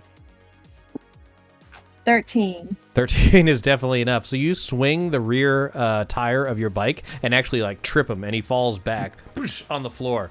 He hits his head. You hear a small crack as he hits the pavement. He seems dazed. If you want to get away, now's the time. Okay. Damn, dude, that way over him can a whoop ass, man. Yeah. 13. Yeah. Boom. Weirdo. He's down. You guys pedaling off? Yep. All right. You guys Hi. leave the Burger King parking lot with the stranger. Where would you guys like to go? I guess the park. Like Park? I don't know. Or is the Circle Q nearby on the way? Like Everything's is it nearby open? and on the way. Ah, okay. Yeah, let's go check up on Mr. Yeah. I wanna check up on. Okay, Mr. sounds good. So you head towards the Circle Q. And what would you guys like to discuss? Like, you probably wonder what he said to Glenn. Yeah. So what did he want? Sorry, I was opening crackers. I don't know. He kept saying he doesn't know where he is and he doesn't know where he's from. The dark. He's dark. Bad drugs. Bad drugs, I think. Caleb, what do you think about all this? I'm weirded out by this guy. I mean, never seen him before, except he suddenly like did his, David Copperfield act there in the middle of the Circle Q and the Doritos. And now he's out there just like yelling at somebody in the Burger King drive-through to expose themselves. Like a total creep. That's fair. Yeah, he is a strange individual. So you head as fast as you can towards the place that you kind of, feel safe at, is the Circle Q. So as you come closer, bypassing the phone booth and everything, you head towards the convenience store entrance. Strangely enough, you've never known Mr. Manu to miss a day of work, but taped in on a piece of paper with like scotch or masking tape, it just says closed, opening soon, thank you, come again.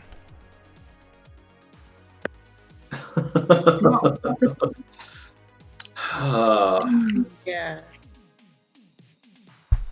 Great. Man, there's nothing to do except to help that weird man. I don't think we can help that weird man. I think that weird man is beyond any help we can give him. Suddenly you hear the screech of tires. Looking behind you, you see a station wagon with wooden paneling. Opening the door, you see a man who's wearing a business suit, but it's obviously too large for him. He has a ridiculous mustache. I can't relate. And he comes out and he says to you, "Hey kids, come here often to the Circle Q?" He takes out a little flip book. Yeah, what about it? Who are you? All right, he digs into his very wrinkled trench coat and he pulls out a small card with his face on it and some words. He says, "It's Mr. Lightman. I'm a private investigator. I just have a few questions for if you guys know of a let's see, what's his name? Mahmoud Shariari. Yeah, that's it. You guys know the man?" You mean There's a Mr. weird Mahmoud? man who wears a sweater vest. Oh man, who wears a sweater vest? He marks that down. He's like, man, no, this is Mr. Mahmoud. Yeah, that's the guy. Yeah, kind of an immigrant kind of guy. Oh, yeah. Have you noticed anything strange around here? And he starts writing in his little like flip book. No, he's not strange at all. But you seem like you were inches away from twirling your evil mustache, sir. Well, it hangs down low. Like it's kind of like one of those like. Anyway, okay. he heads over. He's like, well, and he taps his notebook to the sign on the door. He says, "Doesn't seem very convenient for this store to be closed." Yeah, he was struck by lightning yesterday, so give the man a break. That sounds something strange. Struck by lightning, and he writes it in here. It wasn't strange, it was during a storm. Even then, Perfectly it was strange that the reasonable. storm came for Mr. Shariari. You've never heard his last name before, so it's kind of weird. Yeah.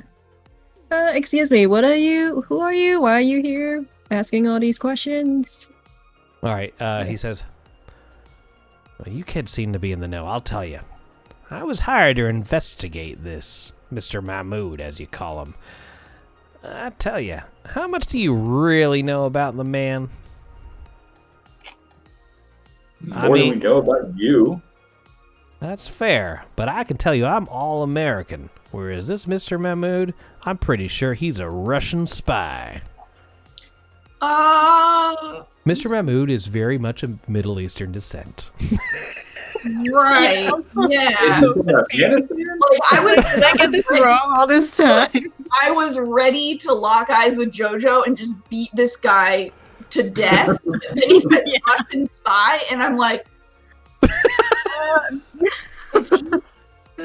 is he for real? Like, like, what is going Is he a real detective? Now he looks at you and says, "Now I know you young kids might not know about the red danger, but it's all around us. We have to be vigilant." I mean, I saw Red Dawn, It's a good but film. like, you're batshit crazy. Yeah. Something's not right. Can I see your badge? All right, you see he shows it to you again. Roll a grit check. Roll a grit check. Okay. I'm gonna note down his number. Okay. Okay. I got a 4. I mean, it looks pretty legit. It's signed and everything. There's no number on it. Okay. But it does definitely say private investigator. And it says his name is Carl Lightman on it. Carl Lightning. Carl. Mm-hmm. I just shrugged and I go, checks out. Yeah, he seems legit. Yeah. Well, I don't think Mr. Mahmood is a spy or anything. He's always worried for us. So with that, he says, "Well, my surveillance will tell us the real deal." He tried to come in today, but the police said he needed to rest. He said he was struck by lightning. Oh my gosh. To think he wants to come back in the next day? He must be a spy. Wait, so he tried to open up his shop and the police wouldn't let him? Apparently, he needs to be on rest. That's what the doctor's orders. Doctor's orders. Okay. So it wasn't like he got in trouble or anything. Yeah. So this man has never met Mr. Mahmood. He just talked to the police, and the police said that he was told by the doctors that he couldn't open today. First time closed as long as you've been here. Your whole lives. As long as you've been here. Right. So he seems to have lost interest in you all, and he goes towards. He's writing some stuff down in his notebook. Well, you know who might be a Russian spy though? This The sweater vest dude. Yeah, the sweater vest guy who doesn't even know how Burger Kings work, because they probably don't have Burger Kings in Russia. That's right. That doesn't sound like a good old American establishment like Burger King. They wouldn't have in Russia. What would they have? Burger Czar. Burgers are. I like that. Yeah, Kremlin fries or something. Let's write that down. So he's like, "Where did you last see this man?" Near the Burger King. The Burger King. He kept poking his finger into the little drive-through speaker thing, right? And he kept telling the person in the window to expose themselves. So he sounds pretty sketchy to me. It's like that does sound like some red terror. I'll get in my car and head right to the Burger King. You kids, you stay here. I'll be right back. And with that, he gets in the station wagon. A sweater vest. You can definitely recognize this dude. Oh, sweater vest. So this man has good taste, I see. And he just backs up and heads towards the Burger King. He tells you to stay here.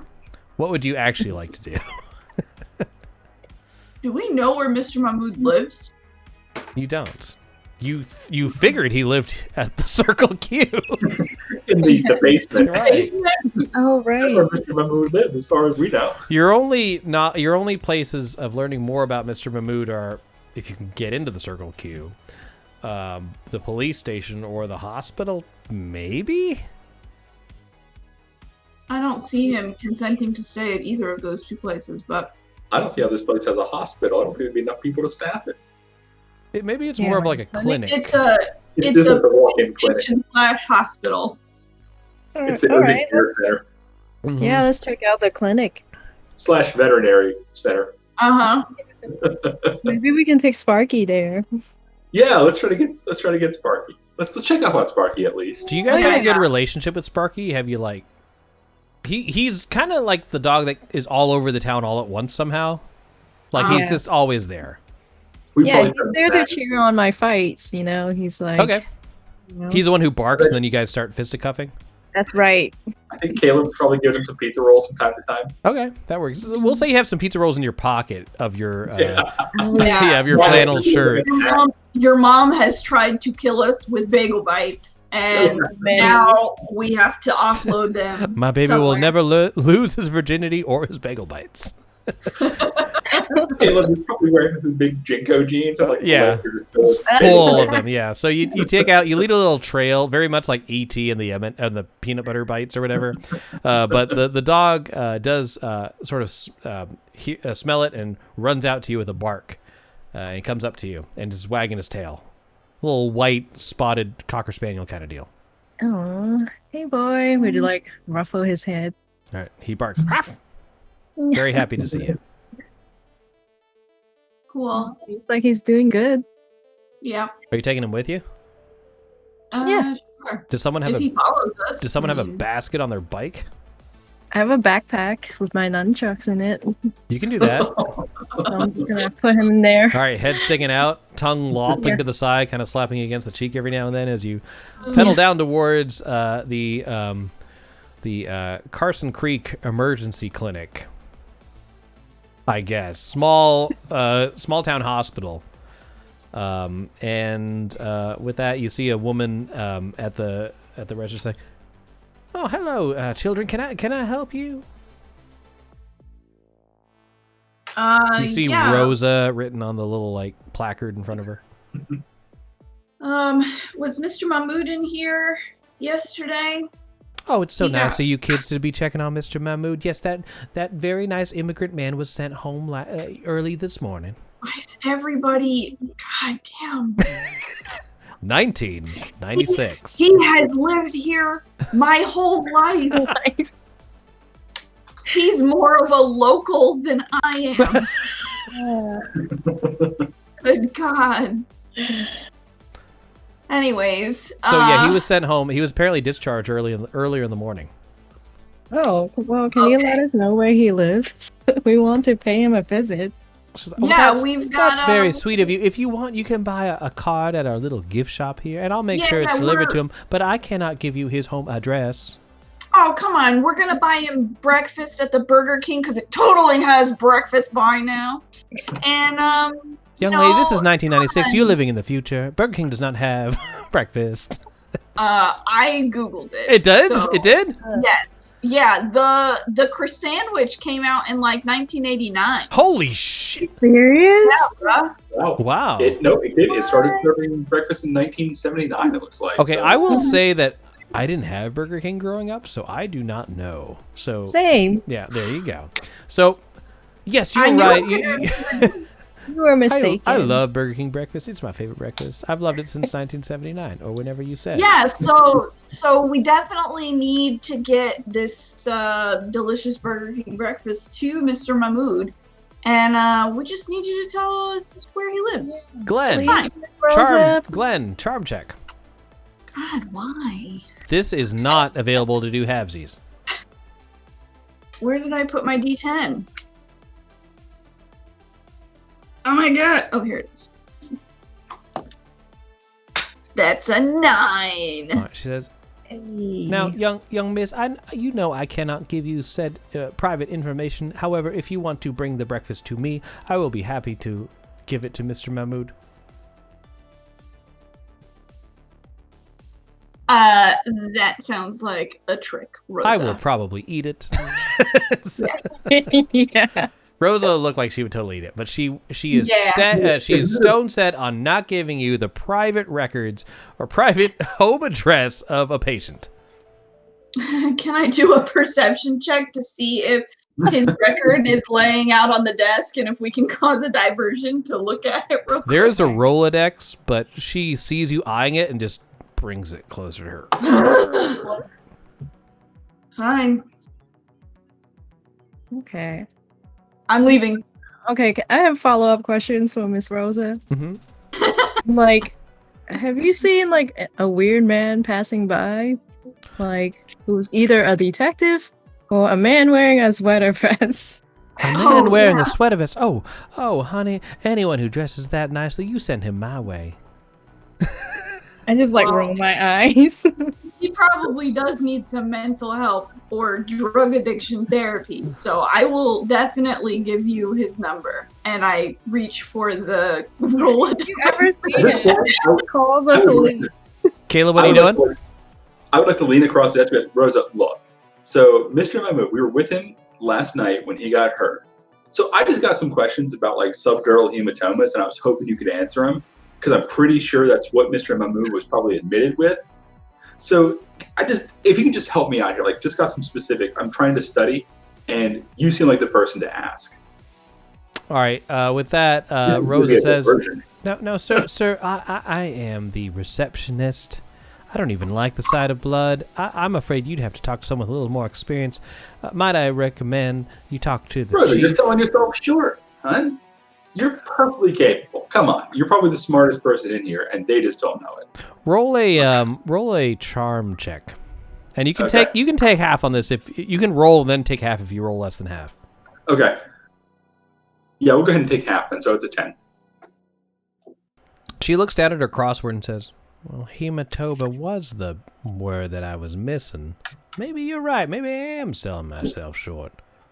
Anyway, I cannot give you the address, but I can tell you if you talk to that nice police chief lady, they have that same information. They might even be able to escort you there. But if I give you that address, I'll lose my job."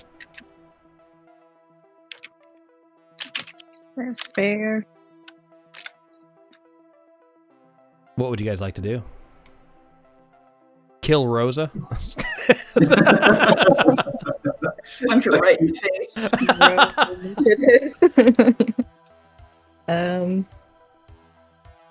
The police station. Now, Jojo, you've had bad experiences at the police station. Yeah, JoJo's like not liking it, but maybe you guys can go in. And maybe... you also all fled from the scene of a crime. Maybe Caleb, like you're on her good side, and you can check out if you can find information from them. We could try. Okay. I mean, yeah, we could try. I mean, how many? Well, I guess we could bike all over the town all day, and we probably wouldn't know which one is Mr. Mahmood's house. Like we just. No, that would be that would take you far too long. You really are now. Just the first time in your life, you're like, he has a house. You know, like this is not something you've ever contemplated before. He has a life. So Yeah. let's say you get on your bikes and start heading deeper into the town. You're now going to run into one of 3 people, and I'd like you guys to decide who it's going to be. You can either run into Mr. Killian, the sweater vest guy, or Mr. Lightman.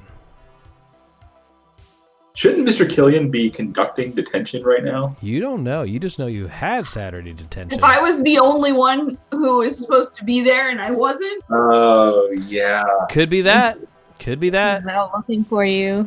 I Yeah. mean, that could be interesting. What do you think? Yeah. You want to do that? I don't want to have to punch a teacher, guys. I'm surprised you haven't already done it, dude. It's true. So as you're walking out of the hospital, which is coincidentally like right near the town square, you see Mr. Killian walking across, and like the small lawn area. He turns towards you, Glenn, looks at you, and says, "You hear him like say something, but you can't make out the words. But he points at you and starts teacher running towards you." Oh shit, guys! Here we go. What would you like to do? Mr. Killian, how's it going? Lovely day we're having, isn't it? So he kind of catches us. Now, Glenn, you or what's he'll call you Glenda. Now, Miss Yeah. Glenda, you had, and he looks at his watch and he says, you had a Saturday morning detention with me at the school, and you, ma'am, were not present. No. I got suspended from school, which means I don't have to go to school ever for the next 3 days. Now, Miss Glenda, you have misunderstood. Now, unfortunately, you were suspended because you are a danger to the other students. You still have to complete your assignments, and that is what Saturday detention is for. Yeah, I don't really do Saturday school though, so it's just not gonna happen. He says, well, I think your parents might think differently about that, especially if I have to expel you from the only high school in the town. Dude, not cool. He looks at you and says, this does not concern you, Caleb. You are a model student. Glenn could learn something from you. Well, I suppose my parents would be concerned if I got expelled. Probably not surprised, though. He looks towards you and says, why are you all coming out of the clinic? You all look fine. Are you sick, Glenn? See, this is another reason why I didn't come to school today, because I had to save Mr. Mahmood's life yesterday. He was tragically struck by lightning, and you know, that took a lot out of me. It was emotional. It was stressful, and you know, I just thought I'd take a little me time today. So he had a subdural hematoma, and we had to staunch the bleeding from his head wound, and that was a lot of blood, dude. I used to shame wow. Yeah. that's so good. He has a strange reaction when you mention Mahmood, and I'd like everyone to make a brains check to see if you kind of catch it. A what check? Brains. Okay. Yo would not catch it. Yeah. Lois. Oh shit! Look at that. Oh. Well, I guess. Okay. I got a whole 5. 5 for Glenn, highest roll of the night. Jojo. I got a 3. Jojo's Okay. just like, dude. Caleb. I got an 8. An 8. You can take the halvesies. I mean, out of it's a D12 for me. Okay, so so yeah, all right. So he says something under his breath. You don't quite catch it, but you notice that he kind of like stands a little taller when you say Mahmood. And he's like, oh, Mr. Mahmood, I hope he's okay. His whole demeanor has changed. We're trying to find where he lives so we can make sure that he is okay. Apparently, the police tried to stop him from opening his store this morning. Yeah, the shop's not even open today. Yeah. With that, he says, the shop. Miss Glenda, we'll talk about this later. I need to go. And Mr. Killian heads off. He seems like walking fast in the awkward person walking fast, upset about something way. Man, do you think they're like... About. Wow. That was weird, right? Yeah. Why would he care about Mr. Mahmood? I don't know, but I'm shipping a lot of stuff up here, man. I'm like, huh? Oh no! I was just thinking, thank you, come again. Oh no! That's so. Hey, like and subscribe for more. He's slipping Mr. Killian the leftover hot dogs. Oh yeah, Sparky, you still have the dog with you. That can be our first OnlyFans adventure. Will be the story of Mr. Killian and Mr. Mahmood. It is called "Thank You, Come Again." Thank You, Come It Again. has to be. It has to be. Yep. Oh man, for your convenience. Okay, so that's so great, so great. So anyway, you guys have a couple options here. You have no idea where Mr. Killian. I'm sorry, you have no idea where Mr. Mahmood lives. You know Mr. Killian seemed upset about something. He headed off in one direction. So you have You can follow Mr. Killian. You can try. You can go to the police station like Rosa suggested. Or you notice in the distance that strange sweater vest dude. Weirdo. He's just wandering around in the middle of like town square. Again, just looking around. Mr. Lightman hasn't caught up with him yet? Mr. Lightman went to the Burger King. This is the opposite direction. And he's coming from the opposite direction from the Burger King? Mm-hmm. Oh, boy. Seems to be looking for something, but he just seems very confused. Okay. Now, what is Scrappy doing? Is he like Sparky? barking? Sparky is he doesn't seem to be interested at all. He did bark at Mr. Killian, so he kind of like brought it, like kind of held him. And when Mr. Killian left, he kind of got a little calmer. He didn't seem to like Mr. Killian. Let's say that. Well, maybe Mr. Killian knows where Mr. Mahmood lives. Maybe he's going to see him. Maybe. Kai-Ying, I think, froze. Nope, there you go. You're just very still. Oh no, I might have froze. Okay. You guys are coming in and out for me too. Gotcha. So you got Mr. Killian, the police station, or the sweater vest. So you have 3 options. Caleb is, I think, it's going Mr. Killian. Yeah. Like follow him. Yeah. Well, because we're still pretty much in the parking lot of the clinic, right? Yes, which is also the town center. It's a very small town. Yeah. I'm gonna go inside and tell Rosa that sweater vest is right down the street. All right. She says, "Oh, you mean that handsome young man over there? Well, I'll make sure he if he needs any help, I'll be sure to give him any help he needs." And she sort of saunters over there. All right. Well, hopefully that takes care of that problem. Okay. Yeah, let's follow Mr. Killian sneakily, preferably. So this is going to be a group flight check. Okay. Great. Cool. What'd you get, Glenn? 3. Okay. I got a 7. 7. Caleb? Yep.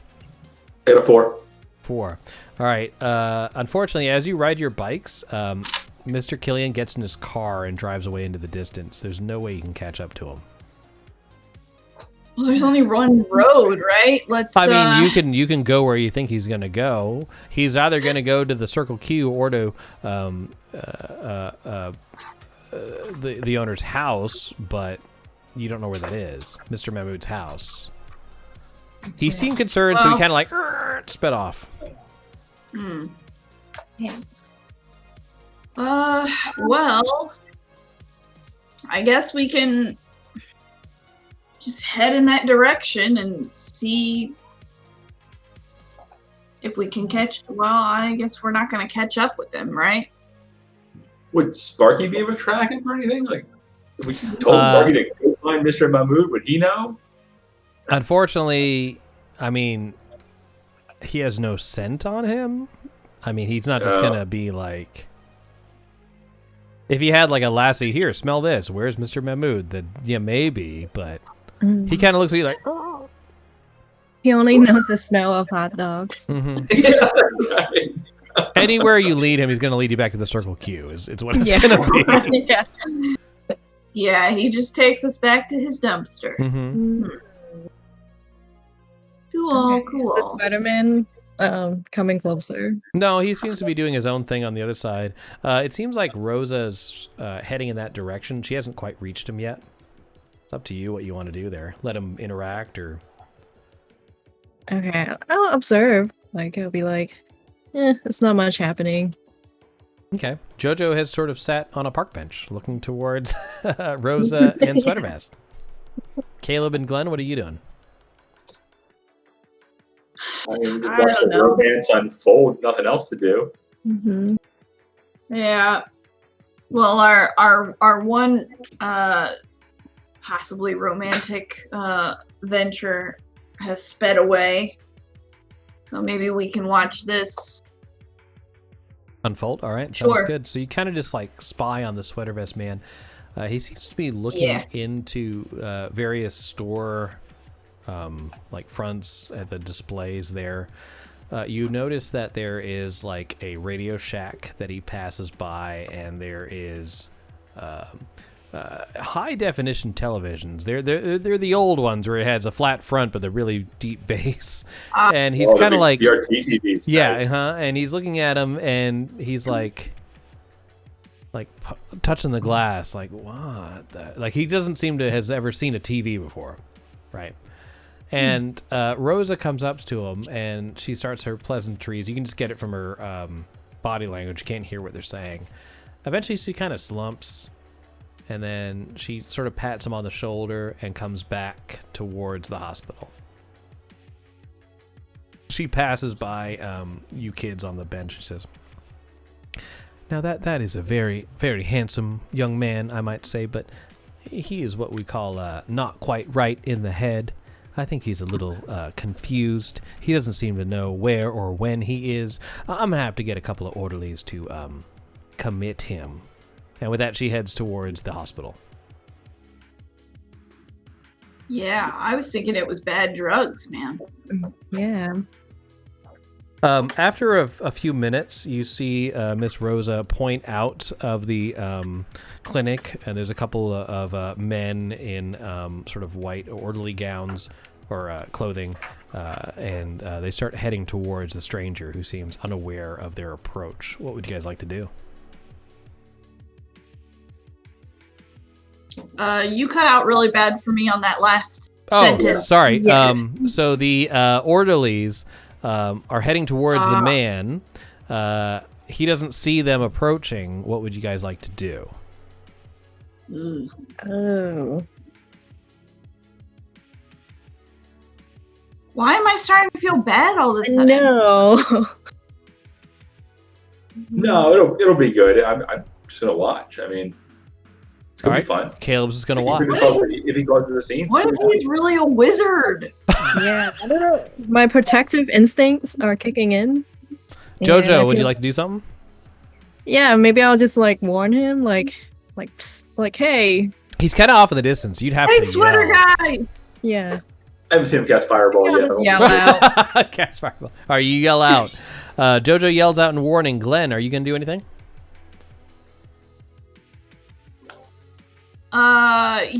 Yeah, I'll probably do the same. Like, heads up, sweater guy!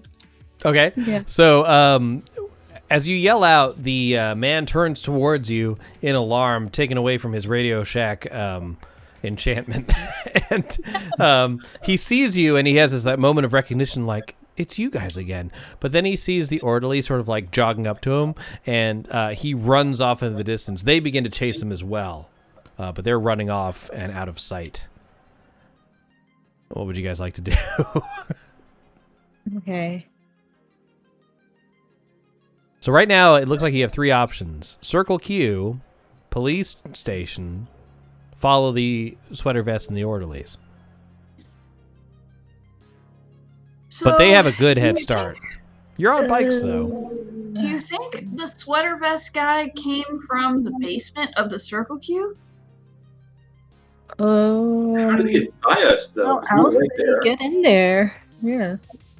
Well, because if he was in the basement, and then the power goes crazy, and then he came up while we were dragging Mr. Mahmood in.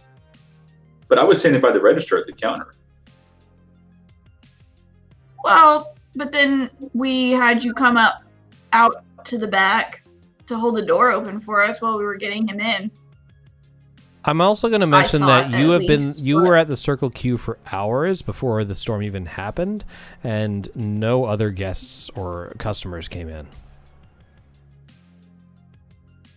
What? Well, you think a man just So- appeared in the basement and I don't know.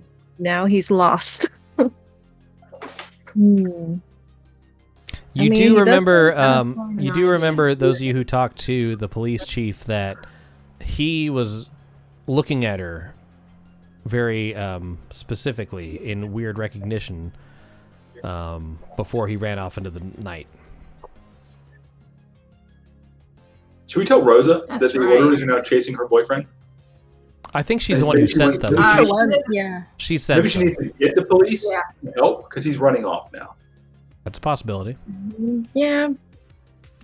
I don't like the place. I'm still in trouble, but we could go there to get some answers. But if I tell Rosa that she needs to go out, that the orderlies are chasing, and she needs to like call the police and keep tabs on this guy, maybe she'll leave Mr. Mahmood's information for a second. I like that idea. Yeah. Let's do it. So you head into the clinic again, and Rose is all distressed, like, "Oh, I hope they capture that young, handsome man." Kids, what are you okay? I know that was That quite the guy scene. just took off. Like he was running from the orderlies. Like, you need to go out there and try to keep an eye on him and call the police. All right. So this man's fleeing now. She's like, oh, you're right. I'll call Chief Weber. And she turns around and gets on the phone to snatch the Rolodex. What I personally think flight would be the most accurate characteristic, but if you can argue another one, I'd let it go.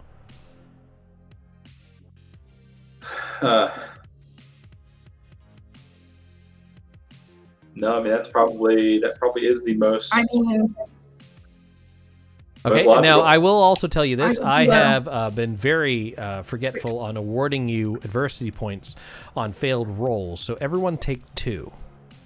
Okay. Nice. Well, So what we can do is we can have one person roll the flight check, whoever thinks they're the fastest, and then everyone else can help by donating said adversity tokens. Yeah, which of us probably is the most agile? Yeah. I have a mine's just a D6. D10 for me. Okay, I think JoJo should be the one to do it, and I can go ahead and help, and that'll give you a +2. Okay. Why don't you roll Alright. first so you don't have to spend the tokens if you roll high? Okay, I got an 8. All right, you need a 9. Okay, Alright, I will I'll take- absolutely give an adversity token and help you and give you a +2, giving you a 10. All right. Okay. While Rose is back, it's turn. You go through the Rolodex really quick. You find Mr. Mahmood. You remember that his last name starts with an S. You find it quickly. You tear it out, and now you have the information in your backpack. Ooh. 8. She turns Alright, back guys. towards the Alright, desk and she says, "The police should be here soon. You kids, you come on. You go on home now. This is not a safe area right now." You know, that's a really good Roger idea. that. Yeah, thanks, Rosa. All right. Laters. With that, you head out of the clinic and you get on your bikes with address in hand. Let's take a quick another break, and you guys are going to be coming to Mr. Mahmood's residence, which is not something I planned for. So plan on me asking you many questions about what it's like, because I'm very excited to find out. And we will see you all in just like 2 minutes. See you soon. Too low. All right, sounds good.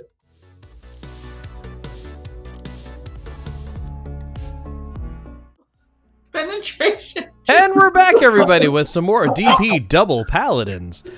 Just kidding. Tonight we're playing Kids on Bikes, an adventure where they've just encountered a strange gentleman wearing a sweater vest, which we all know you don't trust anyone wearing a sweater vest. Oh no! And Unsubscribe. Where's It's the the level of LARPing. so the reason I have a sweater vest is because I did the teacher from Stranger Things cosplay. And No. this is, yeah. So Okay, Chris. I And- don't mind that at all. it's that and sex times. So anyway. So yeah, unsubscribe. I understand. So your characters have the address of Mr. Mahmood, and you're heading towards his residence on your bikes. He lives in a pretty, what's the word? Like high class area, like the expensive area of the suburbs for someone who runs a convenience store. Like it's surprising. These are some high end, like $500,000 houses. We have that in our town. Not that you know of, but you know now. Damn, I gotta work for Mr. Mahmood or something. Yeah, I'm like, yeah, JoJo's just gawking at all the fancy houses. I mean, let's be honest. He was probably a doctor back in India, and then had all this money, and then couldn't be a doctor here because It's We're possible done. Mr. Mahmood's wife is a doctor too. I mean, True. well, well, actually, I mean, so my doctor growing up, this is a true story. My doctor growing up, actually, the original doctor was Dr. Haq, who came from Bangladesh, and then his daughter, Sylvia, was actually a doctor as well, Oh, like wow. during the 90s. And then his grandson was a doctor as well. So yeah, it's just family business was a doctor, and he actually ran a convenience store. Hey. When he retired from doctoring, he ran a convenience store. Well, there's our backstory. There it is. Mr. Mahmood is basically Doc Haq. Yeah.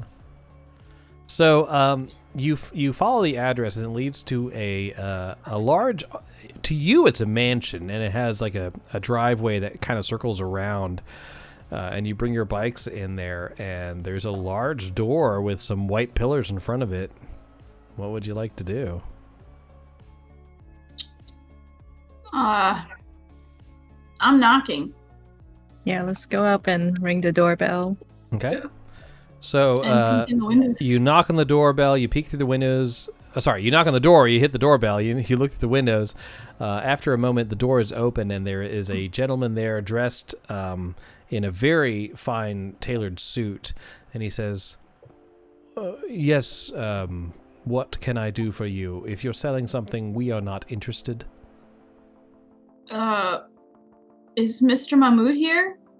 Mr. Mahmood is indisposed at the moment. The master is resting. Oh, Master. okay. Whoa. Well, we're the ones that saved his life, so we just want to make sure he's all right and wanted to talk to him. Please come inside. Thanks. You're entered. I bow. You bow. You enter into this sort of foyer area, and it has marble floor, intricate statues around. It's a very high-end sort of presentation that he has here. And he starts walking up the stairs. He's like, please wait here. I will summon you if Mr. Mahmood is expecting visitors. And he heads up to the top. Sorry, he calls him by Mr. Shariari. Right. So he heads up to the top, and you lose sight of him for a few minutes. What would you like to do while you're waiting? Can I take a look around at all the fancy stuff? Sure. What do you see? So I see like a couple of antiques, like vases. They're like Right. Yeah. It's pedestals. the really expensive stuff on the wobbly pillar that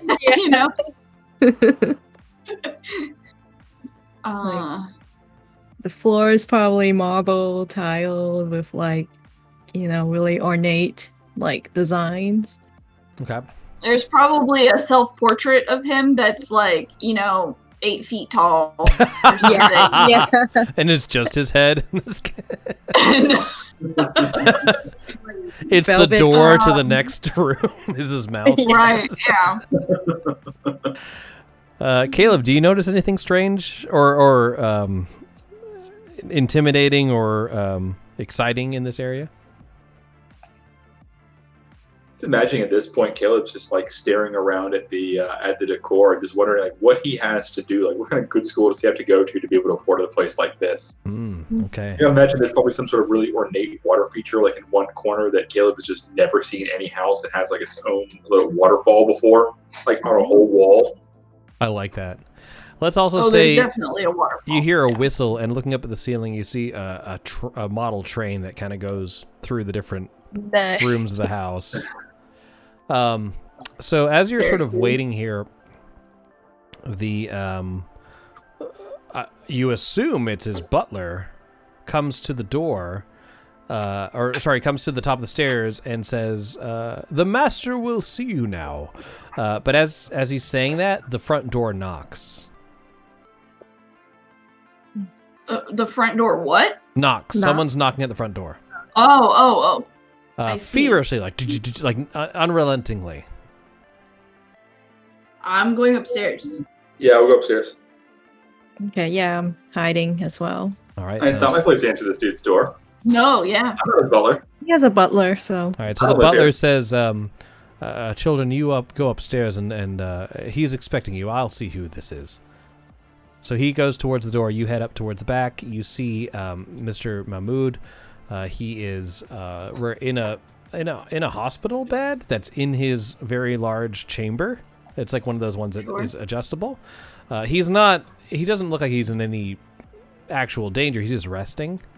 And he says, "Oh, it's you. Sorry, there's no arcade games here." Yeah, we just wanted to check on you, make sure you were doing okay. We got worried that the shop wasn't open.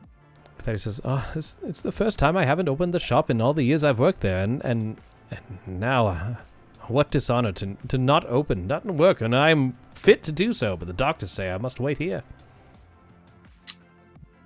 I mean, why do you... Oh, man, I've got so many questions right now. So he does look pretty weak, even though he says he can work. We got you some breakfast, and like hands him over the smashed like breakfast sandwich. I imagine that Sparky's probably eating that part of it too, like in the Yeah, back. part of it is half eaten. It's just nodding. Yeah. You look back and I don't know, Sparky's just like crushing it, and Yeah. you're like, Yeah. never mind. Yeah, as soon as I saw his house, I was like, oh, maybe he's not gonna really appreciate this. Maybe he burger. doesn't want Yeah. sat on Really- Burger King. Yeah, we're kind of embarrassed now. Yeah, we didn't really know you'd have like a butler. He says, "Oh, Bashir, yes, he is my manservant. He is a true friend." Oh. He says, "No." So we also spoke to Mr. Killian. So as soon as you say that, like, you're interrupted as his bedroom door is thrown open, and Mr. Killian comes darting towards Mahmoud's bed. You see Bashir, the butler, who is trying to sort of he apologetically like waves towards Matthews.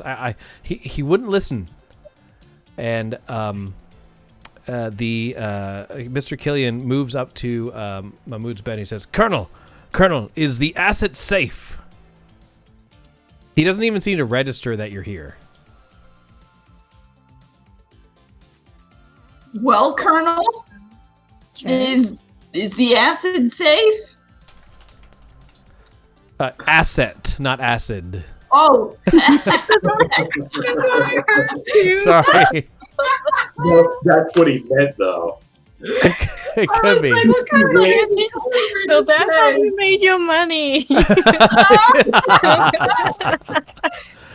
Oh, Mr. man. God. Mahmoud was, like basically doing like OnlyFans before it was ever real. Before it was even.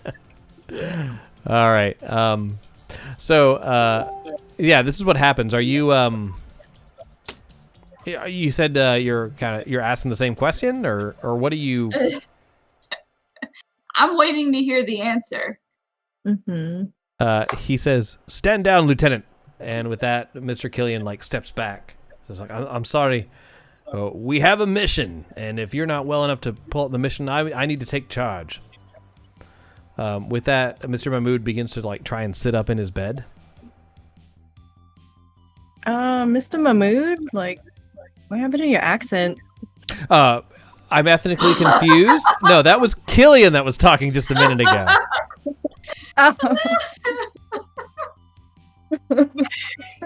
Good catch. Good catch. Good like, catch. wait. Yeah. No, Mr. Killian just said, if you're not fit to do this, I will have to take charge. Yeah, okay. What's going on here, Mr. Mahmoud? With that, he looks apologetically to you and says, I know I've given you all a hard time, but this is serious business, and I need to deal with Mr. Killian on my own, so I must ask that you leave. We must find the asset. With that, they look at each other for a minute, and they say, have you seen him? Wait, you mean the sweater vest dude? The old dude? Wizard? Yeah, but the wizard. Right, dude. Wizard man. Yeah, the sweater vest wizard. The Swizzard. The Swizzard. As soon as you say Swizzard, they're like, oh, yes, the code name. They look to each other and say, like, yes, he would be rather disoriented, not know exactly where he is, confused. He is a danger. You must steer clear of him. Where is he now? Tell us. We will take. And with that, Mr. Mahmoud tries to get up. He does look like he is. He's shaky. Let's say he's shaky. Okay, I'll try to steady him, like Okay. with my with a hand. He sort of like holds out an arm as if to like sort of dissuade you from helping him, and he stands up on his own. He says, "I can still lead this operation."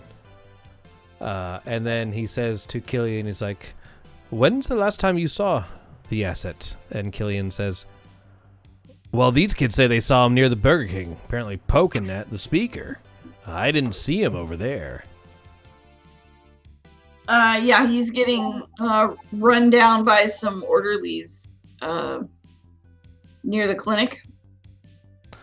So, what do you guys think is going to happen at this point? Because the orderlies tried to chase him. He ran off, and then Rosa called the police. He's a wizard. They didn't catch him. So, what would you tell both Killian and Mahmoud at this point?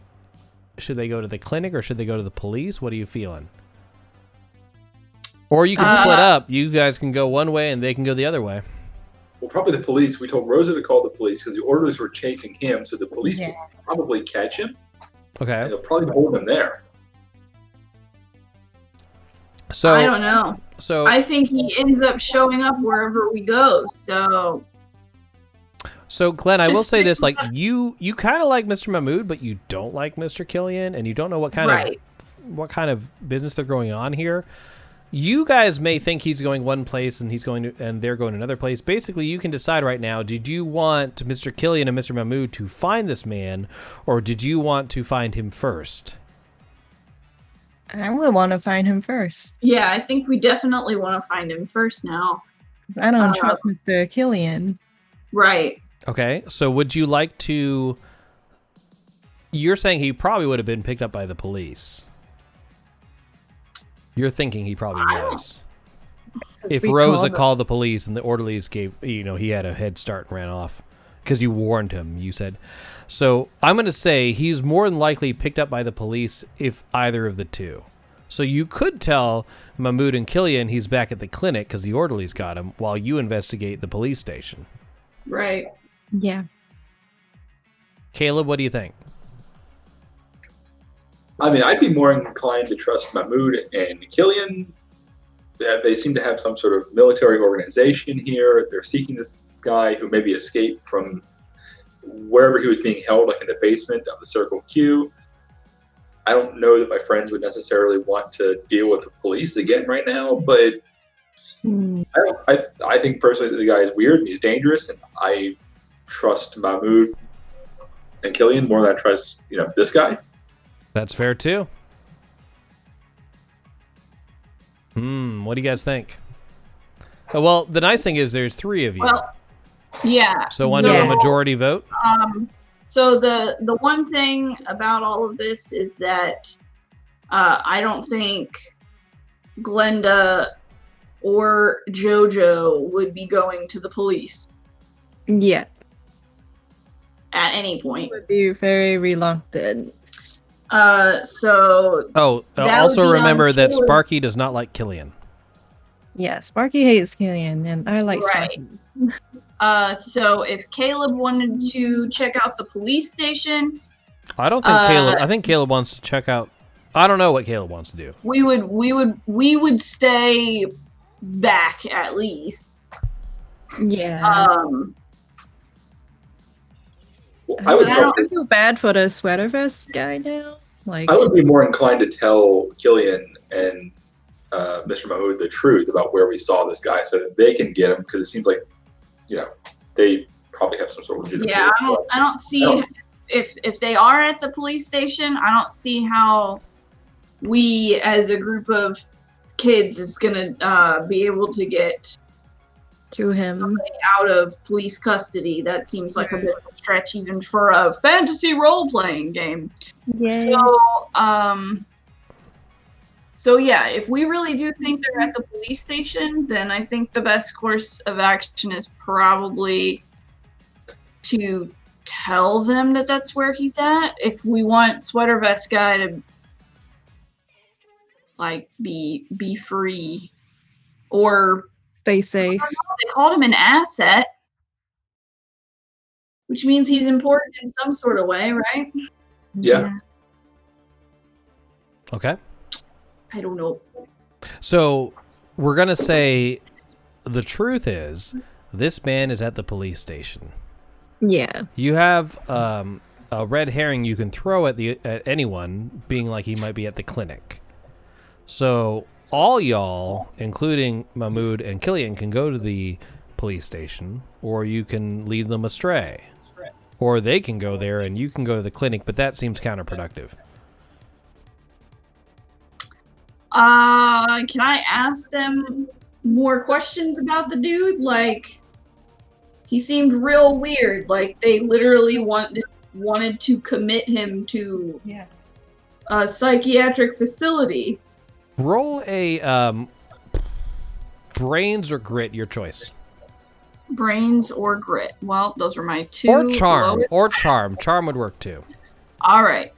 I will try being charming. It is hard for me, but it's an 8. An 8? Okay.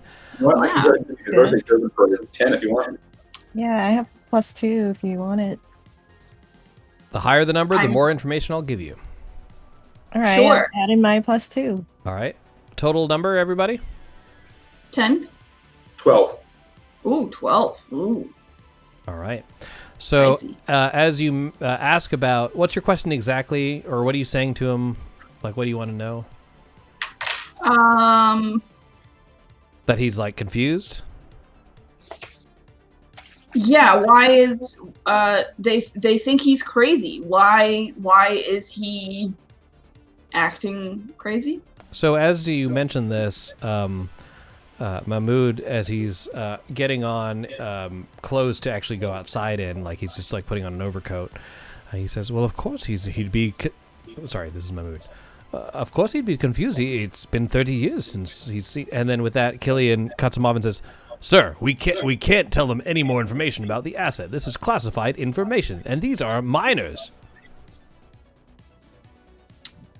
Dude, he's the general. He outranks you, Lieutenant Killian.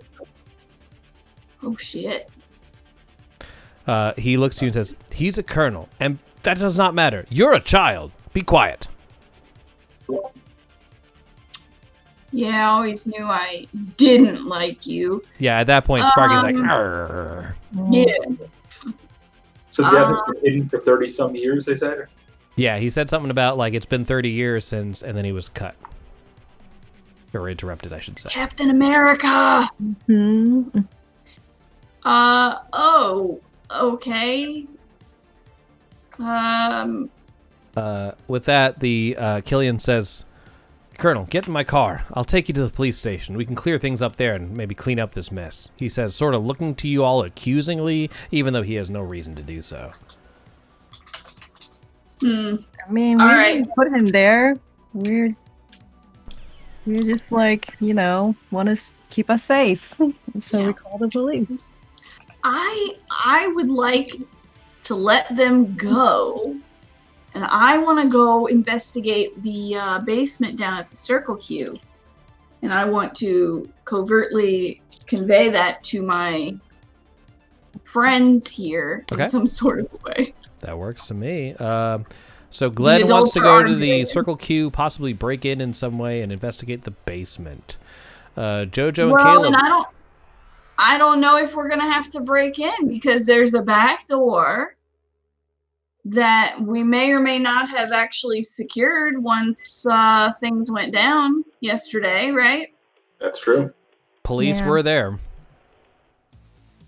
Yeah, but would they have had the key to lock everything up? I mean, they might have just... Yeah. That's right. They might have just taken Mr. Mahmood and left. Yeah. Yeah. Okay. So I want to at least check it out Letting them go. because now I'm starting to think maybe they are with the Russians. I don't know. Mm. Always with the Russians. I know. So, am I understanding Mahmood and Killian are going to the police station and you guys are going back to the Circle Q? Yeah, they Mr. Killian told us to scram, so we're gonna scram. Which when I agree so readily to do something that Mr. Killian tells me to, the other two are like, what does she have? Like, look at each What other. is she thinking? Because I'm just like, Oh, yes, sir. Yep, we're leaving right away, sir. Just, yep. And I'm out. All right, sounds good. So with that, with a uncharacteristic Glenn being like, "Yep, anything you say," you guys mount your bikes and head towards the Circle Q. Very good. This is going. I love this. I get so excited. I feel like I'm watching this because I don't know what's going to happen. So you head towards the Circle Q, and as you arrive, you park your bikes around the back. Sparky seems happy to be here. He sits expectantly, wagging his tail like it's hot dog time. Because here we are. We can say the back door is still propped open in some way. Like maybe you guys, didn't close it all the way, or a little catch or something. But you are able to enter the convenience store no problem. This is your second home. That being said, though, the basement door that you've never seen open is locked. Okay. So I'm gonna start digging around. Behind the counter and to see if there's a key or something. Oh, I like that idea. Why don't you roll a brains check? I have the idea, but can I really do it? You can ask, someone can help you. Hey, everybody, let's look for a key around this place. It is a 4. A 4. All right. You don't find any keys. Okay, I kind of tell the others, hey guys, just kind of look around, see if you find stuff. Yeah, can I look for a key as well? I mean, it's possible he would have hidden it, maybe under a register drawer or in a drawer behind the counter. Okay. Mm-hmm. Yeah. Roll brains check. See how you do. All right, that's a 10. Okay. You see the panic button, the red button that calls the police, like the standard "we're being robbed" button. But a few inches away from that, you see another button with an exclamation point on it. Oh, all right. Go ahead, and I'm going to press that. As soon as you do, you hear an electronic magnet lock open, and the basement door comes ajar. Nice. Sweet. All right, got it, guys. All right. Hey, Glenn, you got your flashlight? Oh, yeah. Mm-hmm. Yep, I had put that in my backpack after I was done using it before. So I will lead the group down these basement steps with my flashlight. All right. So you head down into the basement, and it's the first thing you notice is it's terribly cold.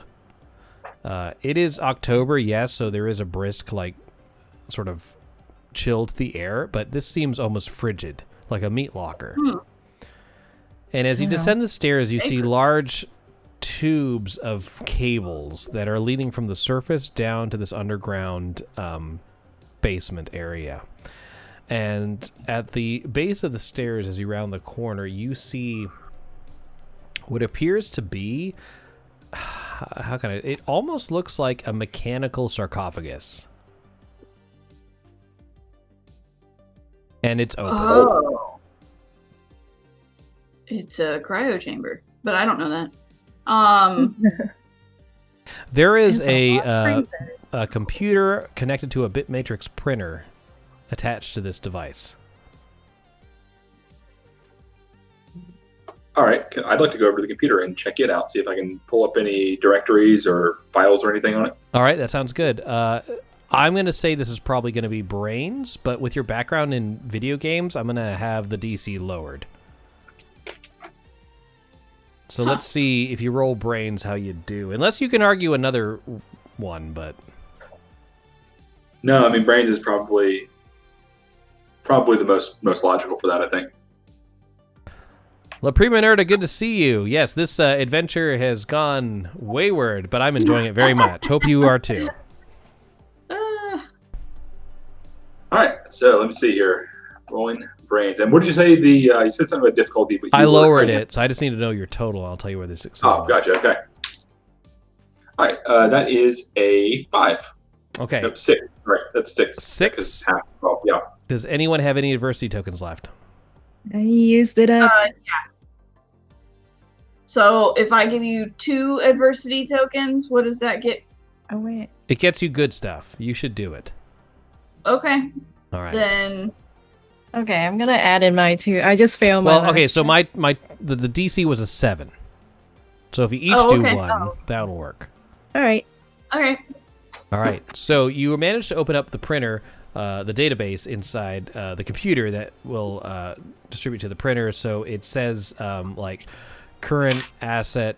What's the word I'm looking for? Not statistics, but readout, like vital signs. You cut out real bad. Oh, just sorry. now. So Seconds there. sorry. So the computer, you're able to see an option where it says status, current asset status. And there's another option that says asset history. Okay, I'm going to click on current asset status. All right. It prints here as the bit matrix printer starts reading out this thing. It says That's deceased, amazing. no readings, flatline. Like it has like deceased, and there's a heart monitor line, but it's just a line. Okay. Yeah, asset history. All right. So it just starts reeling out reams of paper. Like it's loud and it takes an awkwardly long time. You don't take the time to read it all, but you do see like different dates where it shows different heart readouts, apparently of keeping status on this man, and it goes back to 1965. 19 what? 1965. 65. And right before that first health reading, it says asset acquired. Oh, the most recent asset acquired? Yeah, the very first the first line of the printout before the first heart reading is asset acquired, and that was in 1965.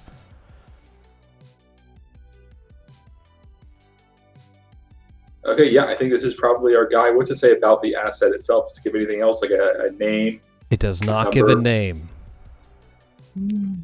It just gives you a date.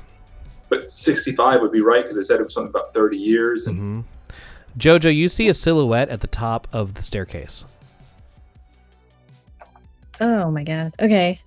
I go, hey guys, shh. Like I shush them. I think I see somebody.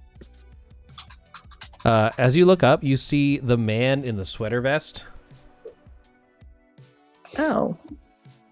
And he sees you down there, and he's like, "It's you again. Why are you always?" And he just sort of crumples to the ground and puts his head in his hands. You all right, sweater vest? He looks completely defeated. Swizzard. Yeah, okay. Good Jojo work. would like walk up and try to see what's the matter.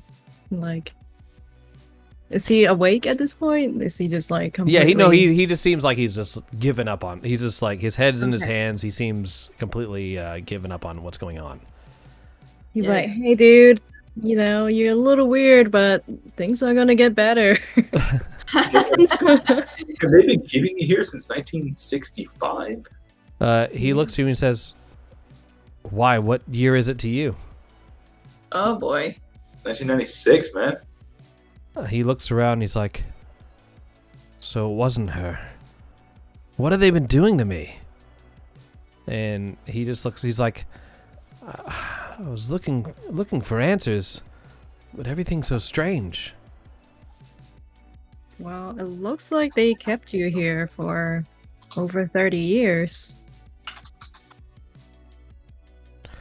So with that, he looks completely confused and just sort of heartbroken at this point. He's like, "I thought I recognized her when I saw you, and then I found that strange box and I saw you again. Why are you following me?" Why are you following us, man? We're not following you. This is a small town. We're all following everyone. I don't know. So with that, guys, we're reaching the end of our adventure. So I'm going to ask the players to brainstorm the narrative for this point. You're here with the asset, okay? He Yeah. apparently has been locked in here since 1965. there's multiple people looking for him. I'm going to say that at this point, you have 3 options of who comes to the Circle Q at this point. The police, just the chief, the colonel and the sergeant, Mahmoud and Killian, or Mr. Lightman.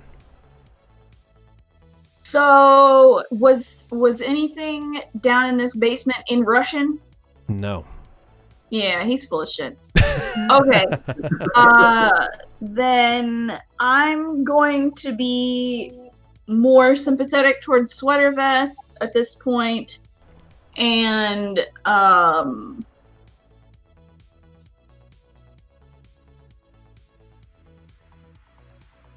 don't know. Can we ask him like why you? What were you doing before all of this? He says, the last thing I remember is chasing the perp, and then the perp pulling out a gun, and that's all. The perp? What perp? We were on this this long case, and we finally pinned it down on one suspect. And when we chased him down, and he just sort of looks off in the distance. He doesn't seem to remember what happens after that. All right, I guess probably the chief then, if the chief comes. Yeah. I'd be interested to see what the history was with him. She might have the answer. Maybe it was like her mom or something. Yeah. To recognize her. Yeah, because it wouldn't be her, I don't think, but I don't know. No, she's Kelly, so unless she has a sister who's pretty older or a mother, yeah. Yeah, Right. yeah. I would say the chief would be the most interesting. All right, so the chief, at that point, you see the red and blue lights come in there, and he begins to, like, startle, and you've seen this from him before where he wants to, like, move towards the exit. I'm going to say you kind of, like, coax him into not leaving, I guess. But at this point, you hear as someone's knocking on the front door of the convenience store, saying, "All right, this is the police." You just hear a woman's voice saying, "We know you're in there. Unlock the store." All right. Yeah. I've given up. I'm gonna get in trouble no matter what. All right, so you we'll unlock let the her door. in. All right, you see Chief Weber, who is with an angry look on her face, being like, "We've been getting calls from people saying that he was seen outside of the clinic and now running through the Central Park and then running towards the Circle Q." And she looks towards him and says, "You, down on the ground." And with that, his hands are already raised, but he's looking at her with, like, a strange recognition. He recognizes her or she recognizes him? He recognizes her. Right. Okay. And he looks at her again and says, "Rachel, but no, you're not." And with that, he puts his, like, he's completely surrendering at this point. She has her gun at the ready, not pointed at him, but her hand's, like, on the gun in the holster. Right. She seems unsure of what to do. I go like, "Hey, I think he needs help. Like, he's not out here to hurt anybody. We ran into him a couple of times and, he didn't try to hurt us." So he looks up at her and says, "You look just like her." And they have this conversation where she says, "Who?" And he says, "Rachel." And then she says, That's my mother." And at this point, you kind of see where this is going. Yeah. But unfortunately, you hear another car screech into the Oh, parking boy. lot. No. So we're at the end game here, ladies and gentlemen. So there's different options where this can go. It appears like these two characters are connected. Outside, maybe it's Mr. Lightman. Maybe it's Killian and Mahmoud. How do you want this game to end? Oh boy. You can just put him back in the box.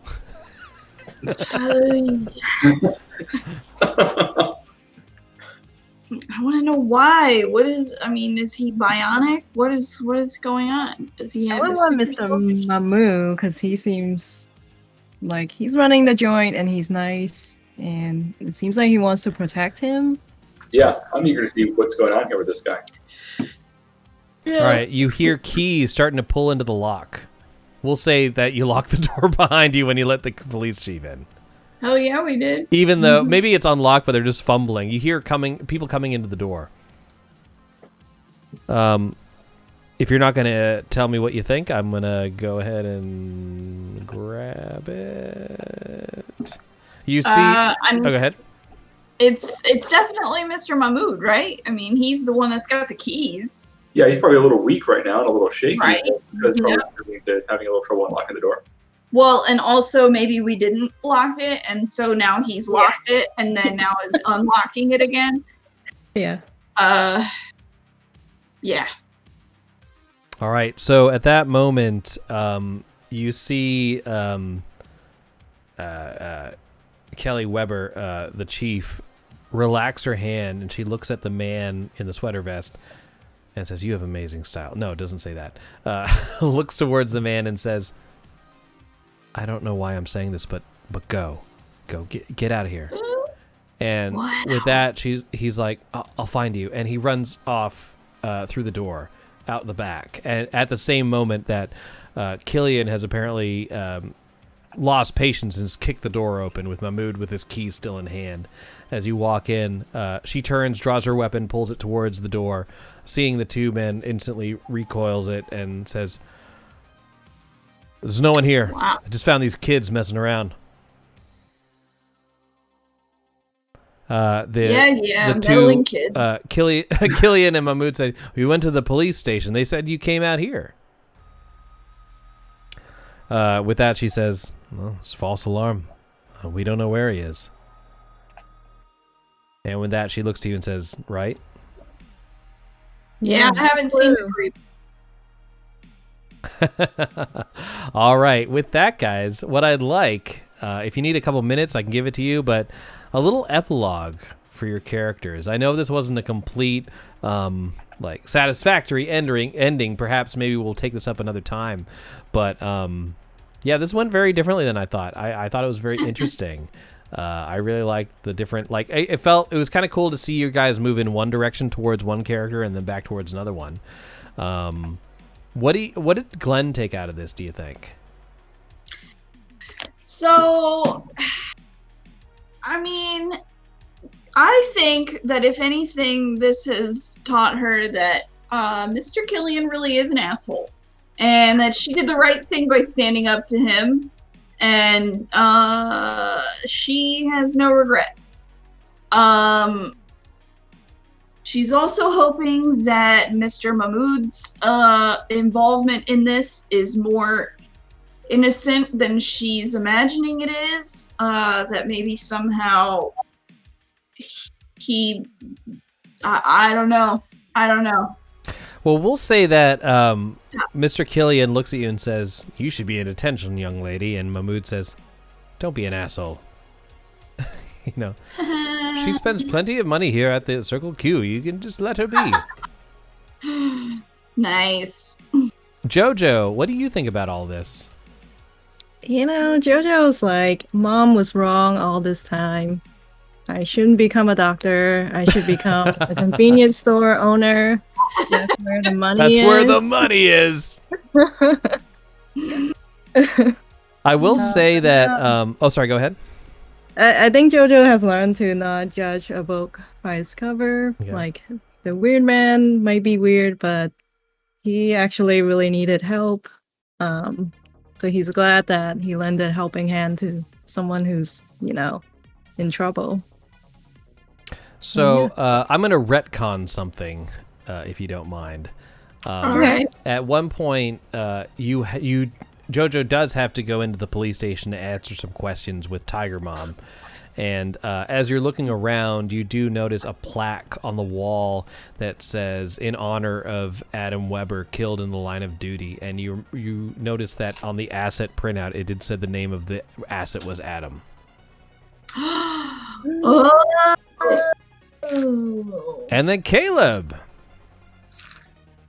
I like to think that this was a real defining moment of weirdness in Caleb's life, that everything that he's so far gotten out of life and wanting to get out of this small town, that later on he goes on to get like a criminal justice degree and opens up his own PI agency, investigating like supernatural occurrences all around the Rocky Mountain region, and basically just boulders it up for the rest of his life.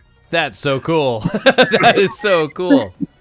Does he work? Is he a rival of Lightman, or does he work with Lightman? The mustache guy? Lightman's a fraud.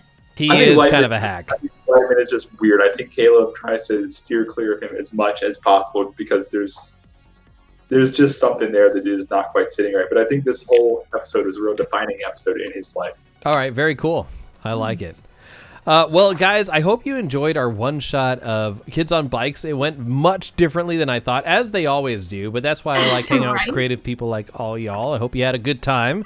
Thank you for playing. And, we hope to see you again here on Table Hops RPG One-Shots. If you guys like it, too, or if you want to participate, be sure to send us a message on social media at Table Hops Podcast, or you can also check us out at tablehops.beer, our website, and we hope to see you again soon.